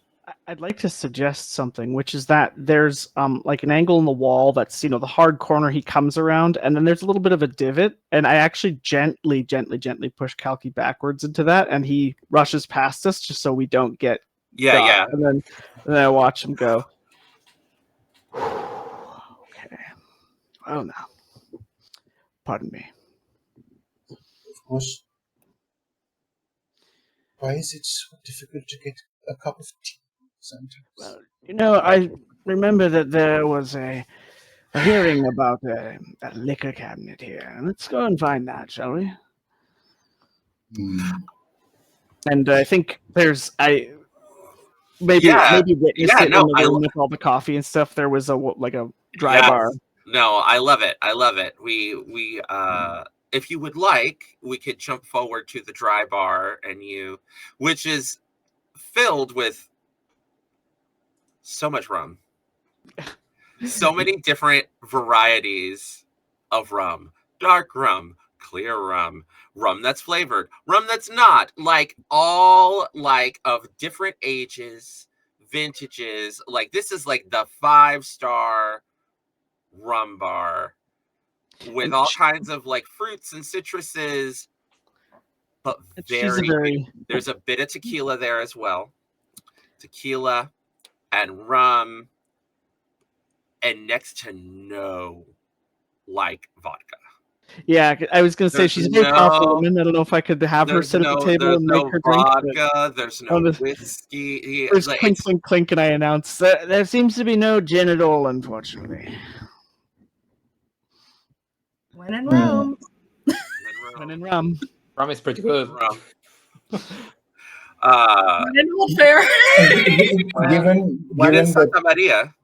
Given that Kalki is old money and that she is not hurting for finances in the slightest. Would it be possible for her to have just like, a little bottle of some like, exquisite liqueur, Yes, absolutely. Yeah, I Oh, think that's another thing that's in here. it's like, yeah, it You would be called mentioned amrut, and it comes Amrut. from Oh. a holy flower, Oh. right, which comes like, Amrut, the flower of eternal life. once every 25 years there's a crop. So Yeah. this is a liquor made from amrit, and like, so like 3 drops is, and this is like about 78% kind of like, so yeah, it's 3 drops. It's just like, a little hit, because it is layers of different things, but encased in a bullet of cinnamon, and it's just like fucking delicious. Yeah. The I guess two if you of just you. ask for a glass, he'll bring a glass over. Yeah, so the two of you, and there's like a little special piece of magic as you set the glasses down. As when you set it down, you can see there's etched in the side is like a squiggly line and 2 dots on either side of it. And then when you set the glass down with the intention to fill it, it and frosts over. Just like a tiny bit of spell craft. A little trick, a little trick that Castillo showed you. It's not you doing the trick. It's the glass itself. It's a little flare as opposed to a flare. Yeah, a little. So you both have comforting drinks by the fire. The storm going by. It's an interesting dichotomy because you have, even though it's a hot climate, the sun is down. It's raining. There's a cool breeze. You're near the ocean. You're like right near the ocean. You could hear the waves kind of lapping against the rocky shores of the beach in the distance. But you have the warmth of the fire and the nice cool breeze, and a drink, keeping the two of you company in the evening. Like at this point, I think Kalki would. She'd be in a certain mood, so she would pull out from her bags. There's a notebook on the spine of which just says the Arabic or Indian number of 4, which is and it is Observations of the Griffith, and it's volume 17, and it's essentially. It captures all of the ways in which Mr. Griffith tries to reason out, like, magic. And yeah, it even goes to, you got a new entry which is, glass seems to be a little colder than I expected. That's it. I wonder how. Yes, I suppose a very localized cold front could have moved in. Yes, through the closed windows, though I suppose a cloud could have opened the frame. Anything he is just possible. swirls his glass. Anything is possible. And she, dips a dip pen into, a bottle of ink and, Oh, I've got my cup. The camera just lingers on the two of them as the bisexual energy of Candela Obscura just starts to vibrate in the room. I mean, the fire is cackling. He's sipping his drink.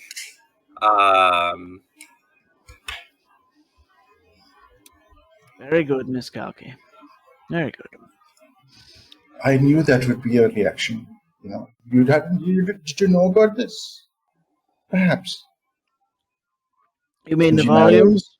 Observations of the Griffith? Yes. It's not exactly subtle. Oh, you notice? Oh. I notice a lot of things. Or so you imagine, Griffith G. But that is not for the here and now. No, indeed, it's a good moment with some fine company. Indeed, that much I will attest to. You are agreeable. This is difficult. This absentee mother is making me angry more than I should be, perhaps. But somehow I cannot stand her. It is not logical. But I don't want to make any sort of guesses about your own parentage or any sort of history you have with absentee mothers. I had a very loving family. Thank you very much. So, would have hoped that. Sorry, it didn't come from a place to insult. Oh, of course, I was merely adding clarity, sir. Yes, I suppose a lot of people have a lot of history in this place. It's strange to see it all crash together so suddenly. I certainly hope this isn't a big distraction. She clearly knew enough about the situation that involved the Plutarchs. Obsidian Plutarchs, and she had knowledge and context more than a simple Lightkeeper, as simple as the Lightkeeper of Candela Obscura could be. But this is more than she should know. Veronica has always been a mystery. A lot of mystery. I think that's what drew Adrian to her in the first place. The man had an adventurous spirit, so I don't know. I don't know how much of him is left. Something in there, maybe. Well, we are in the beast's den, as it were. Oh, yes. Pursuing an abomination of the flare, and there's disgust in her tone. Here's what I wonder.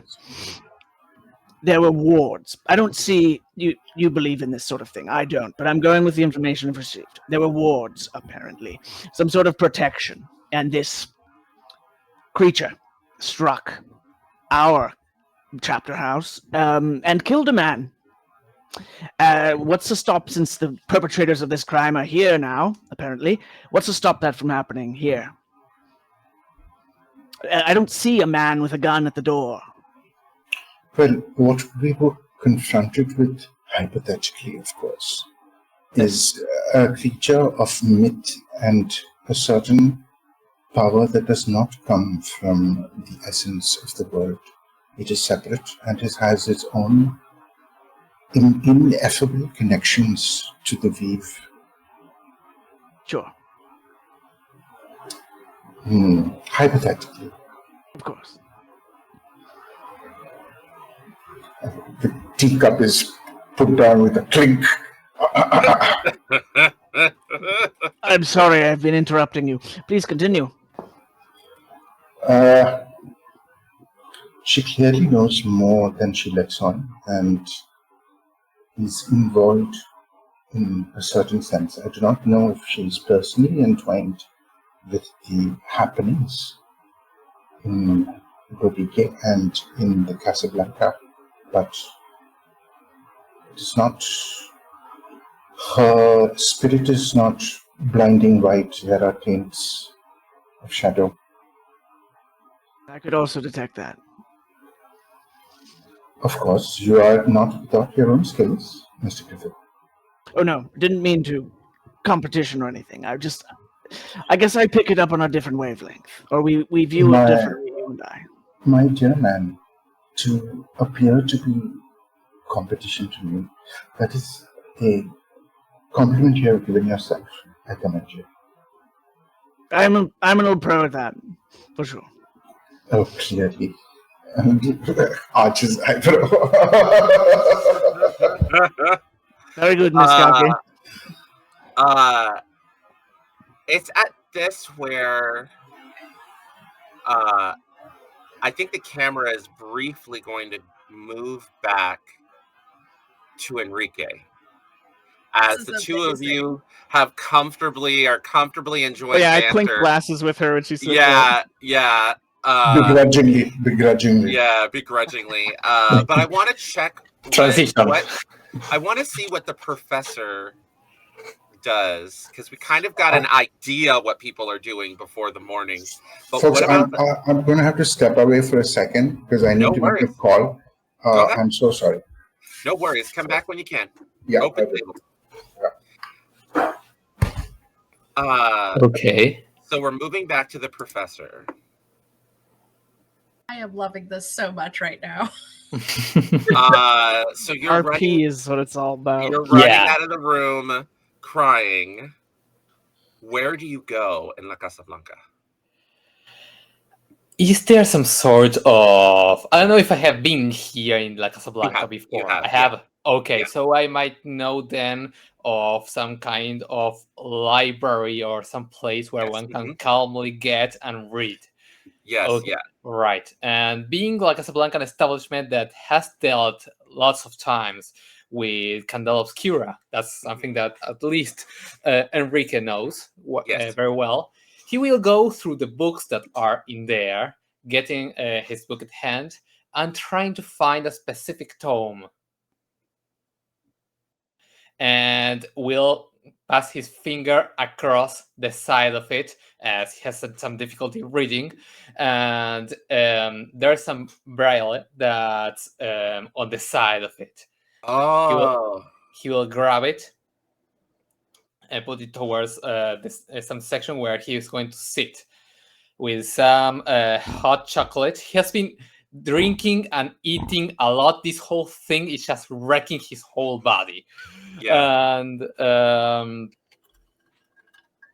he is going to go through the tome. And there are some drawings depicting some people dead, as well as some tombs that appear in there. Some groups of bones that are piled in a certain fashion in order to create some fetishes as well. Yeah. And he will keep going through them, trying to read this braille test. And I'm going to try to do to use my ability occult researcher, if Okay. possible. All right. With, Yeah, absolutely. But the thing with this is that it requires me to mark one brain, and I am 2 out of 3. If I go to 3, do I gain a scar? It is on the 4th one you gain the scar. Okay, good to know. In that case, I will go through it and try to do some research on people coming back from this form of being extremely under the use of the bleed in them, the effects of the bleed when they are corrupted too much into it. Right. So you're looking through, and what you end up finding is that there are a variety of ancient ciphers, Yes. techniques similar. So the bleed containment units. Do I have to make some roll for that? No, because Okay. it's an ability. It just works because you spent the. Does it say? I don't think the power requires you to. Let me go through it real quick. Take Yeah. one brain and ask the GM an important occult detail that you will recognize from your studies, but has not yet been revealed in the scene. If there are none, clear the brain mark. Okay. You go through and you end up discovering that there is a incredibly strenuous process involving a combination of local indigenous herbalism to kind of calm down someone's homeostasis, and then the removing of bleed using bleed containment vials, but highly specialized ones, involving certain rituals to get the local zeme, the local spirits, to pull the bleed out into the vial. And this is like a long process. And you're pretty sure that this must have been, because some of these notes are new. Like as you're going through the book, you see fresh notes written in the side in Veronica's handwriting, and in the handwriting of a woman by the name of, I'm going to give you a name, Maria Ruiz. Okay. And Latifa Amin. Latifa Amin. Amin. Latifa spelled Latifa. Yeah. So these women appear to be taking notes alongside Veronica. That has allowed you to piece together this, but this is a lot. Like, that's why you end up taking the brain, because this is so complex. This is so risky. The fact that it worked is a miracle, but you have it all here. This is something that could be used on Adrian, but he could die. Yeah, that's something specifically that they wanted to go through. If the thing that comes back is the actual person or something else. It's the person. Okay. Because essentially what you're looking up is what, for our audience, is what healing scars looks like. Mm. The Candela Obscura book talks briefly about the concept of once a character retiring because they've taken too many scars, being retired for a long period of time, using specialized techniques that heal scars that can allow them to come back to the field. It is rare. But what the professor has found is one of those rarities. Okay. Old Fair magic is not good at healing. It's good at transferring. So what you're seeing is a use of indigenous practice married with everything Candela knows. Okay, to have made this happen for Lourdes. There's no guarantees that this is duplicatable.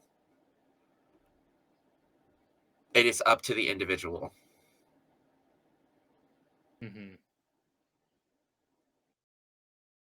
And that is what you put together in the hours leading up to midnight. Yes.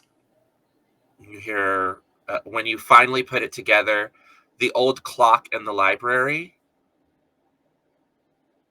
Dong, dong, dong. Heralding the witching hour.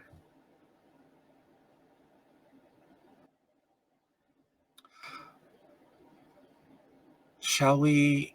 Where do you go after that, Professor? Do you go to the chambers you were introduced to off camera earlier? Or do you go to spend the night with Lourdes? I'll first go to reach out to one of my members of the circle. The first one that I can find, just to notify them of what has been going on.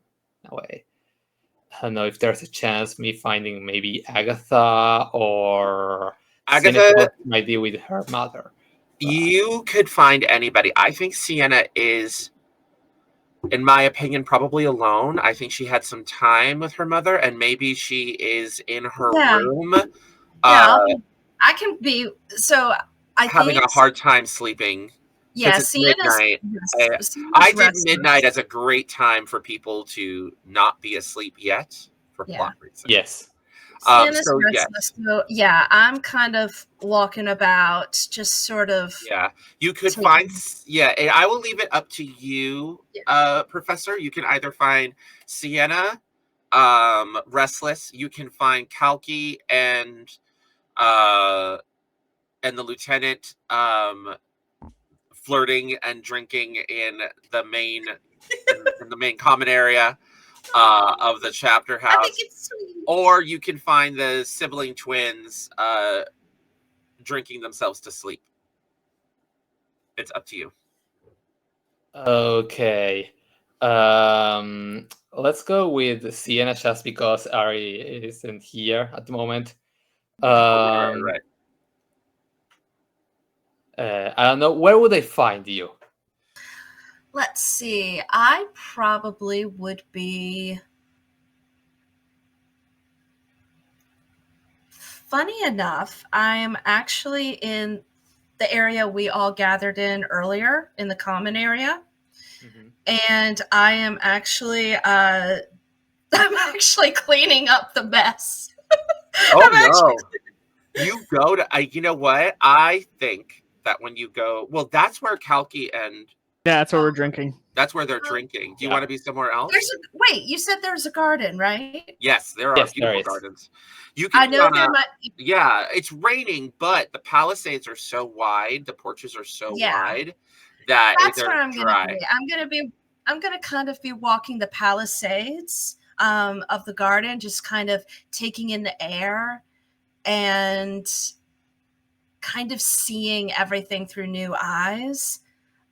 It's also dark, so I know I'm probably not going to run into too many people. So I'm not wearing the shades, not wearing the sunglasses. Occasionally, you'll go past an armed guard that will give you a nod and let you continue on your way.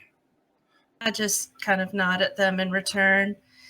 My brain is just so full of stuff, and so I didn't think I would actually be seeing my mother, because I know the lot of a Lightkeeper. They could be anywhere. They could be out of reach.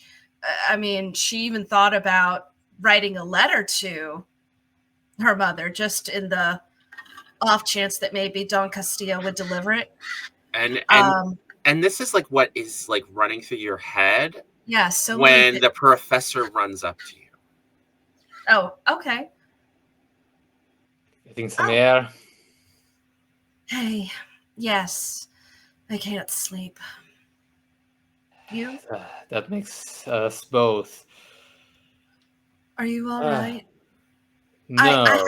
I haven't really been checking in on you lately, Enrique, and I'm so sorry about that. No, I have been looking to get a moment with you as well. I didn't know you much before this all happened. Just know I knew a bit about your pops from what Don Augusto has told me. And yeah, I suppose you must be going through a lot at the moment. Probably not as much as you. I do owe you an explanation, though. I did try to see if I could understand something about Lourdes being around, because I didn't know the full situation about her either. And I sensed something from her, and she help me out here, Lightkeeper. What did I sense from her? So you saw the scene. Okay. But then normally the scene, she gets thrown back and goes unconscious. But when you were looking at her, her head came up and then her eyes were black and draining with bleed, looking at you. And that's when you went into her mind and saw the memory that Tomas narrated for us. Oh, okay.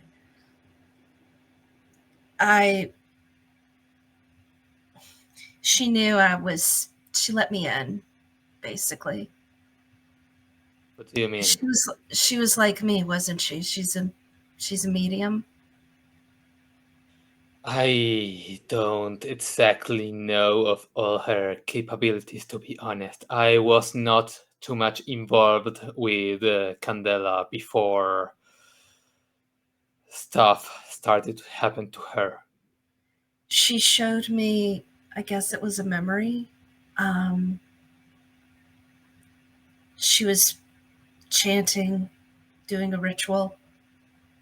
And I put a stop to her as I... Just a second. Oh. Yes? Oh, no, nothing. Aadi's captains are coming up. Oh, that's fun. And they're not supposed to be. No, Aadi's is muted. They're muted. Oh, yeah, never mind. They're gone now. It captures your audio as well. Oh my god. Technology, audience. I'm going to tell him to, I was like, oh, before you go, mute yourself. Oh, it's all done. Continue. Okay. I put a stop to her as she was describing the scene, grabbing her by her arm. Yeah. I'm sorry. I'm sorry. I'm sorry. I'm sorry you had to see all that. The way that you mediums work is that you unconsciously grasp on these pieces of information as fast as far as I know. Is that right? Somewhat. I mean, think of Auntie Cocky. Auntie Cocky is trained to understand the world of. She's trained in so many things, yeah. She's trained in that, but me and I guess Lourdes, we have the raw talent, and we can't always help it. But I know I think her heart was in the right place, but that she's I know. broken. She's broken too. Almost as broken, maybe as broken as my dad. I don't know.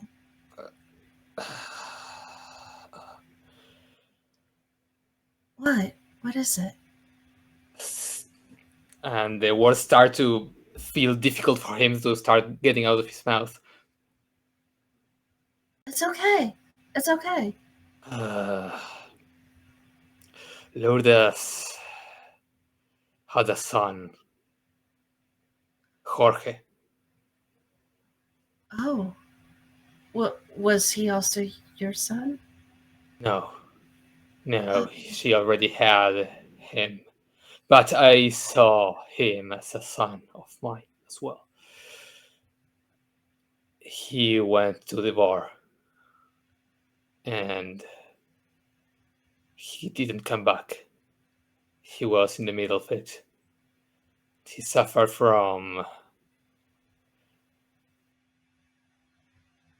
a series of events. Lourdes has never described to me the whole details. But she is there. I know of it. I have talked with her just some minutes ago. I was looking to spend the night with her. Do you want to? Would that make you happy? I miss her so damn much. Yes. I'm actually going to give him a hug. And I go and have some difficulty like feeling the hug, but go and give her a warm hug as well. Yeah, I'm probably like the top of my head probably comes up to your chin. Yeah, more or less. Oh, it's okay. It's okay. And it's also okay not to be okay. It's been so long. Why don't you just spend some time with her? It doesn't have to be anything more than that. Just and believe me, I'm the last person to give anybody advice of the heart. I've never really myself, and probably not ever, but that's fine. I think you need to, if that's the path you want to take, then I think you need to at least let her in a little bit. You saw your dad. Yeah. In the Fort Pharaoh. I found a way in that I showed to Don Augusto. That's why I think your father is there. And last time I saw Lourdes, she was in a similar situation to that. To your father's.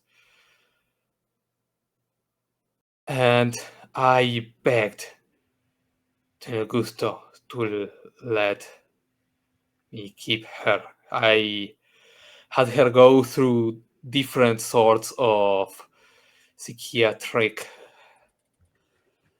solutions to try to find something that could solve this bleed, get her out of it. I went through so many different investigations using my studies to to try to find a way back. And it all has tied me back to here, Boring. I'm scared. I want to go back with her. I suppose you might understand. I do. But at the same time, I'm terrified of it. What scares you? She might not be the woman I love. She probably isn't. At least not completely. I know when I saw my dad. When Donna since I've grown up in a Candela family, I knew what the fourth Pharaohs was. I knew what it meant when you got sent there. But so when I saw my dad, there was a part of me that knew he wasn't the same. But there was also a huge part of me that was hoping, that hoped that maybe it was all a big joke. Maybe Candela, maybe it was like a place where eventually you could get better and you could leave, right? I look at her straight in the eyes, going as if I'm looking to your very soul. Mm-hmm. Can it actually make you better? I don't know. But there's only one way to find out, isn't there? This is where we become lights in the darkness, in the unknown, right?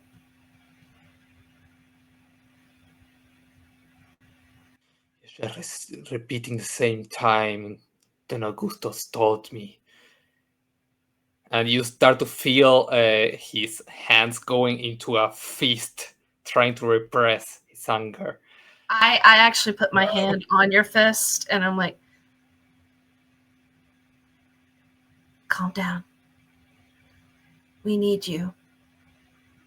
And I promise you, if we make it back okay, and we get back to New, and if we ever go to New Fair, you and Tio Agosto, much as I love him, you're more than welcome to punch each other out. I still want to punch him out. Again. What do you want to do? I will spend the night with her. But I just wanted to notify one of you. I Just think in case. I think you do. I think, and it doesn't have to be anything more than just being there. Yes. Give it a chance. That I will. And you know what? At least you'll know. That I will. Have fun. Thank you, Sienna. Take care of yourself and take care of her too. And also know this, whatever happened to her, even though she knew what she was doing as Candela, it wasn't her fault. None of what happened to my father or to Lourdes, this was not their fault. I can't blame her for any of this. No. Quit talking to a freaky little medium like me and go be with your medium. Go. And I basically turn him around and I start nudging him. I will look. I will walk through a few steps, look back. Thank you, Sienna. Good luck with your things as well. And I will keep going forward. And as I watch him leave, I turn around and hug myself, and I'm like, yeah, that felt good. The camera continues to follow the professor as he returns to the chamber of Lourdes. It is a soundless, at least for us, reunion as they come together and the door closes as she leans in to give her fiancé, husband, a deep and welcoming kiss.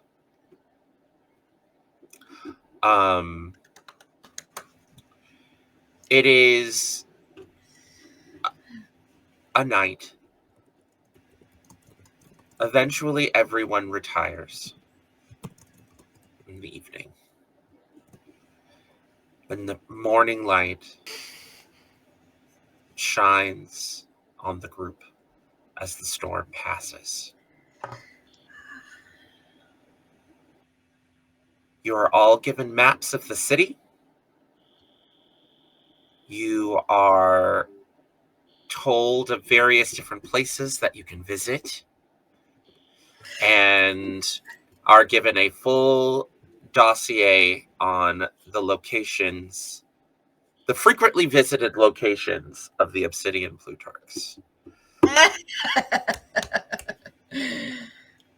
All right. How many locations is that? So as you're looking over the maps, this is kind of what you have. You have the new city. The new city has the University of Santa Maria. It has the trolley, which can get you all over the city very quickly. And it also has the Sangre Satin, which is an exclusive wine club that the Obsidian Plutarchs are often seen patroning whenever they're in town. And then you have the old city. The old city has the fort, the City of the Dead, which is the large above ground cemetery because you are in a tropical island and nobody is buried under the ground. Amen to Yeah. Yeah. Love There is the Cathedral of Santa Maria, which is a giant cathedral dedicated to the mother in honor of the city's patron saint, Santa Maria del Sol, who is a powerful priestess who sealed away a great evil centuries ago to save the city. You are in La Casa Blanca, which is the governor's mansion. There's the Rose and Thorn Apothecary. There's the Rose and Thorn Inn and Tavern. There's La Botanica Luna Apothecary. There's the Twilight Market, which is the vast trading bazaar that has merchants and traders from all over Otherwhere and the Fairelands.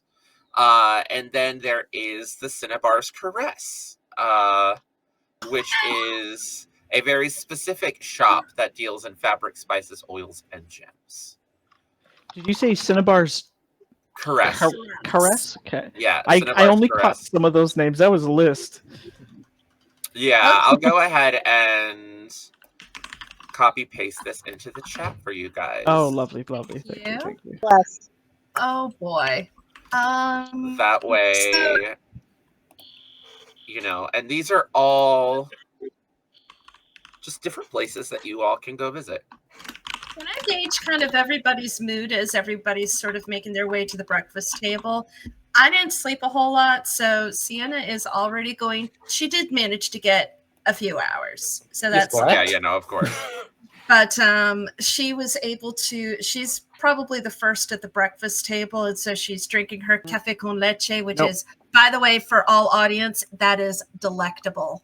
Yeah, it's I don't know. She would have to race Harry. Harry's very precise. He's there when it's time. They both have to race Agatha. Okay, I think the three of us are just there. Everyone else arrives to find us. Can I look at the two of you and be like, see, and just kind of gauge how hungover you both are?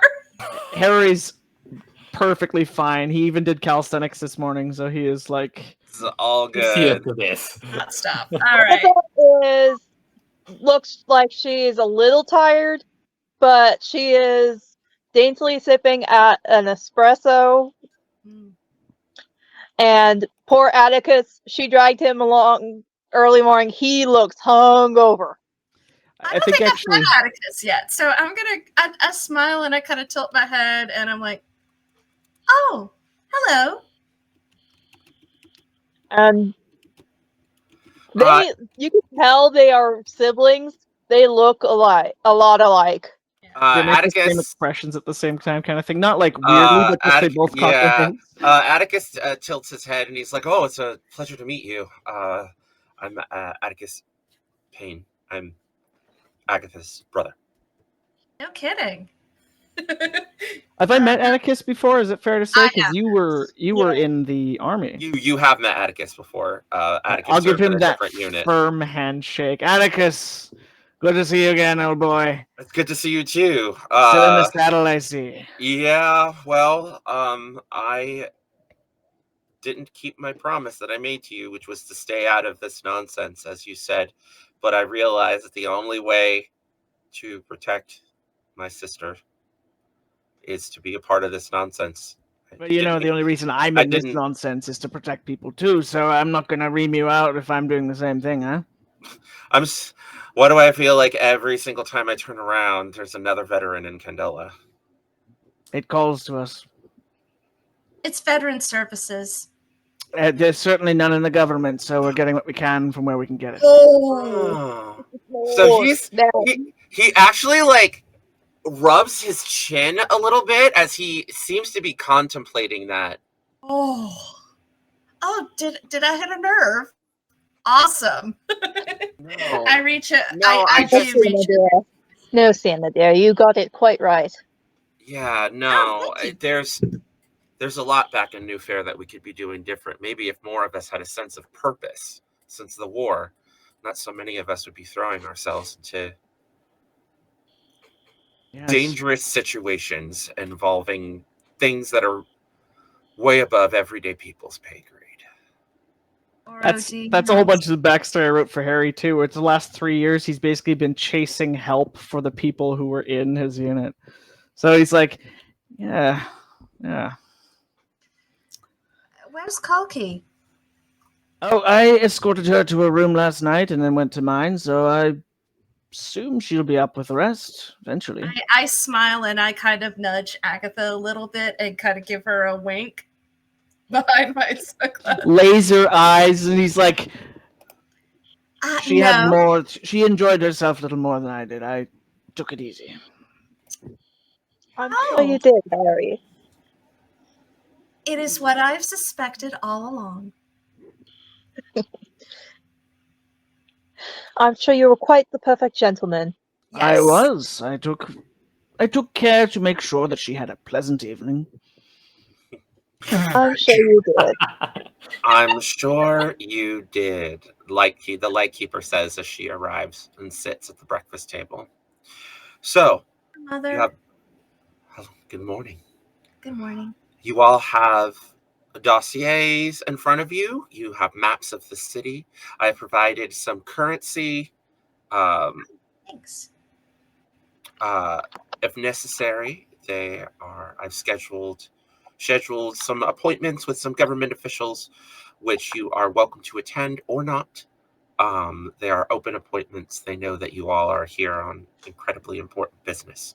But these are the kinds of individuals in the community that you may wish to enlist the aid of.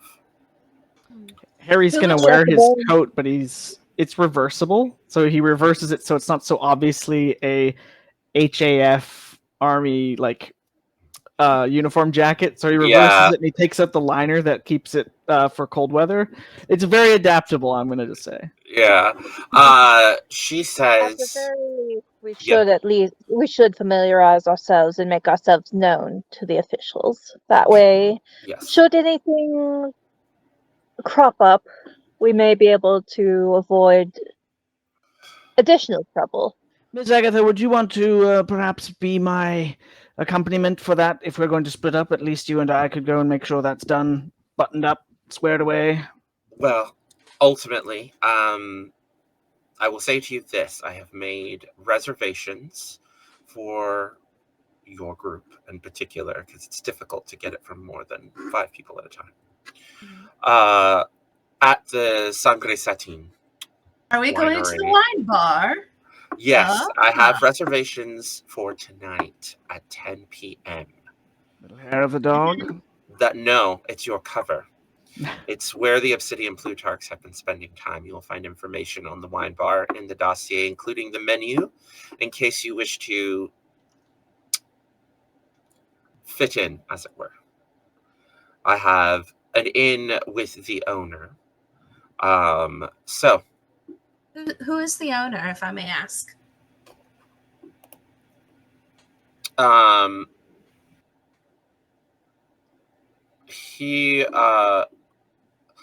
Marco Castillo. Any relation to Don Augusto? Yep, it is Don Augusto's uncle. Oh, fudge. The Mother, Castillo course. family has a lot of influence in the city. Mother, Sienna, do I have permission when I go back to New Fair? Do I have permission to punch Tio Augusto again? Careful, his dance card is quite full, it sounds like. Quite. Get All right. Did he Atticus touch says, it? "Get in line." I apologized. I did. it was Oh. it was very well executed punch, Sienna. Thank you. Yes, And I am that's a glad right you hook here. remembered not to tuck your thumb in this time. Well, that's why I went more of an open-handed strike. Right. I'm sorry, Mother. I did apologize. Of course I know you did. he's under a lot of... I did! But you can She hardly did. blame me.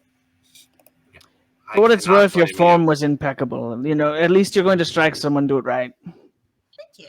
Oh, should we go fetch Don Enrique? Oh, did Yes. Don Enrique come to the breakfast table? Oh. I mean, Professor Enrique.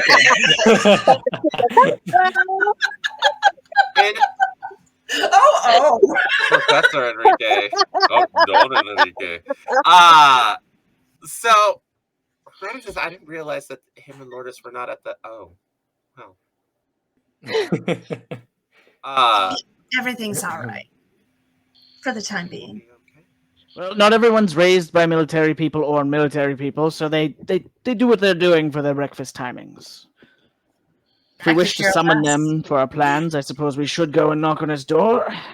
No, we should not. No one will be knocking on the door. We are going to give them 30 more minutes to come to the breakfast table, and we are going to mind our own business. As she goes up for a dark cup of coffee and sips on it. Don't knock on heaven's door. After 30 minutes, we should check to see if there's, at the very least, see if there's a necktie on the door handle. Why would people do that? Oh, well. To indicate that they are otherwise occupied. Well, I know what they're doing, but why would it matter? Since we all know what they're doing. Well, it's a courtesy thing, Sienna.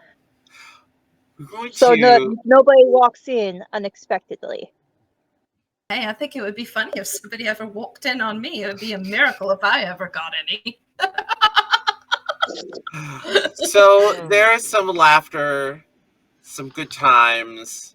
My mother nudged me in the shoulder when I made that comment. Yeah. How'd you get nudged twice even? It's like everyone and a slight kick under the table from Agatha. Everyone gathers themselves. Kalki eventually rejoins the group, looking impeccable. Always. As always. Lourdes and Enrique will show up. Enrique looking Enrique. You tell us, Tom. You tell us, Enrique, how you looking? When you get up, puzzled. When you get up in the morning,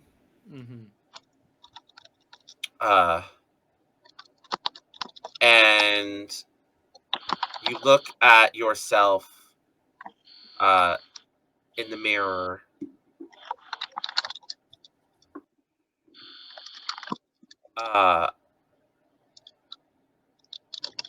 and you see yourself,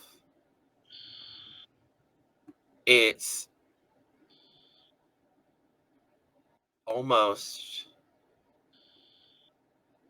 too much as I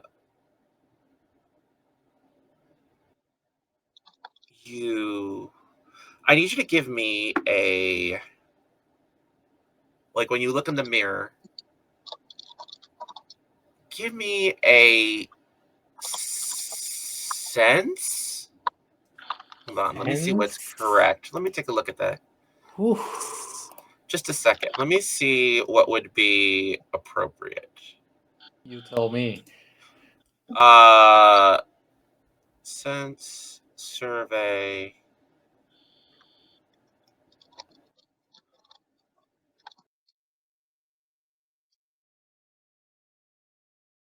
How much did the night change me? Yeah, no. Make a. How many marks do you have? You've got 3. Marks, I have 3 on brain, and that's it. And that's That's it? all the wrong Okay. questions. All right, so this is what we're going to do. You get up and see yourself in the mirror, and I need you to give me like a high stakes brain check. Oh. I think brain. What they have to roll for just brain? Or not brain. Excuse Okay. me. Sense. Sense. It's definitely sense. Okay, that's better. I'm going to spend a drive on intuition. Okay. To just add 1 more die there. And rolling. That got me a 3 and a 2. 3 and a 2. This is what happens. No guided. You look at yourself in the mirror. Your old, 50-ish year old visage. Mm-hmm. And your breath catches in your throat, and your heart just starts beating faster and faster, and then your eyes roll to the back of your head, and you slam onto the ground. The mirror shatters, and you are knocked out as you take a scar. But Scar! Scar. It's different. It's different, though. Oh no. The scar goes in, and you're out. Do we want to know what the audience sees? Or do we want Yes. to know what's in the professor's mind? What do we wish revealed first? Tomas, what do you want to know? Do you want to know what happens after you go into the darkness? Or do you want to know what happens outside of the darkness first? Firstly, let's go with outside the darkness. So outside the darkness, he tension falls there. into the ground, and you see him like trembling and shaking, and his body just, you see this blue light starting to be pulled out of his muscles into his eye as he starts to de-age bit by bit by bit, his body tightening and refilling, but then the eye becoming bigger and glowing and strange and more like, almost more like, instead of just like a cataract eye, it's almost like a stone in the shape of an eye with an inner glow as all of that light absorbs into the eye, which is just still lying there open and looking around, as instead of a brain scar, you are taking a bleed scar. Wipe all of your brain away. Okay, I get all my brain again? Yes. All of your brain is empty, but you now have a bleed scar. That is wicked.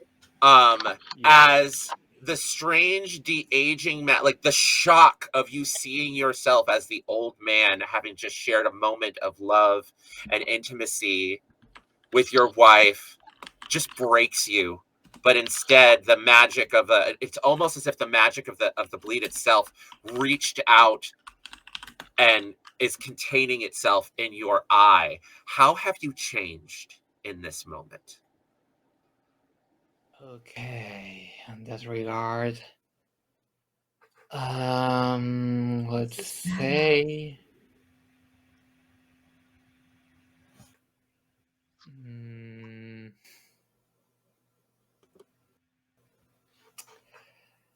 I'm going to say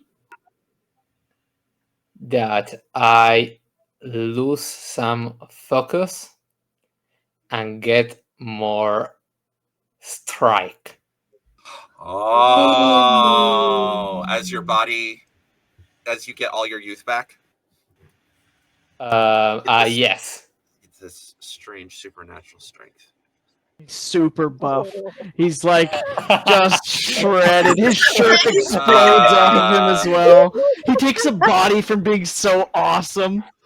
His body count goes up to 4. He's the only person who ever had 4 marks in body because he's just a brick shithouse. So what you see This is as gorgeous. this transformation is going is you fall into darkness and you see yourself, your younger self, before the ritual that you performed that cost you so much. Well, it is good to see you. We are reunited. But she will not love us like this. And he reaches out and grabs your eye, the fingers burning into and burrowing and holding it. What do you do in this vision?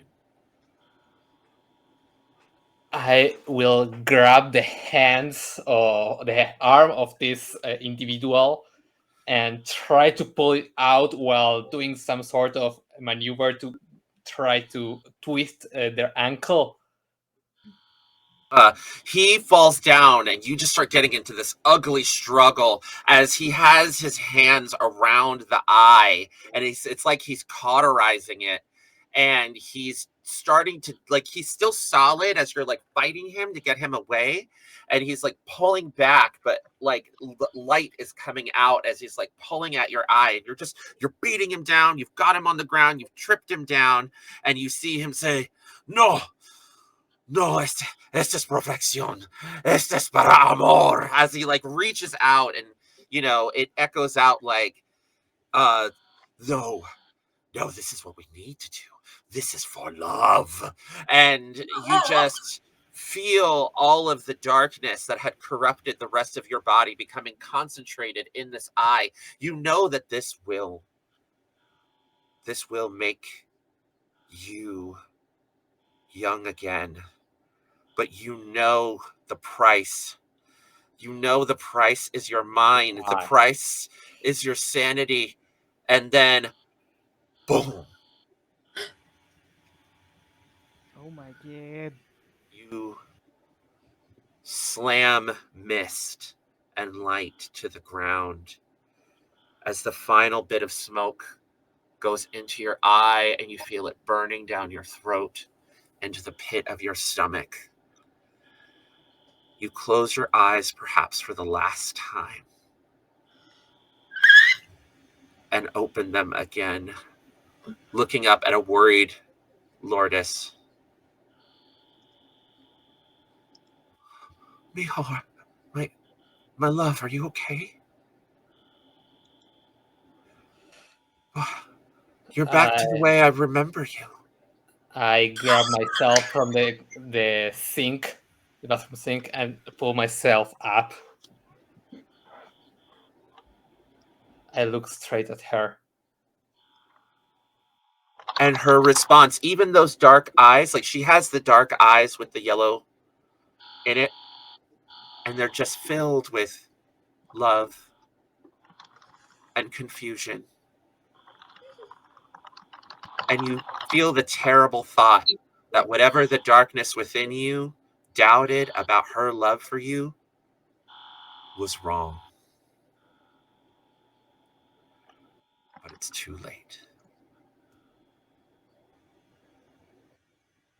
I will head myself forward and go straight to kiss her And she I... she kisses you, like, and It's like a kiss of the ages. there is an uncomfortable closing scene that caps off the sweetness of this reunion. All of you sitting in the trolley,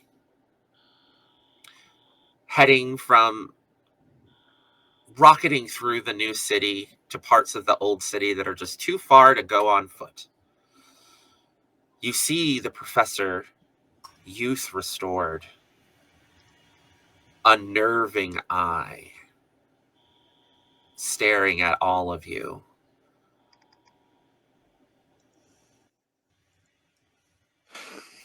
I'm like staring at him. I can't stop looking at him. I don't know who you are, man. The city of Santa Maria is vast and full of mystery. And you have an appointment at the end of this eve. And so, having arrived and attained membership in the circle of the Shining Jewel, we conclude our assignment this eve.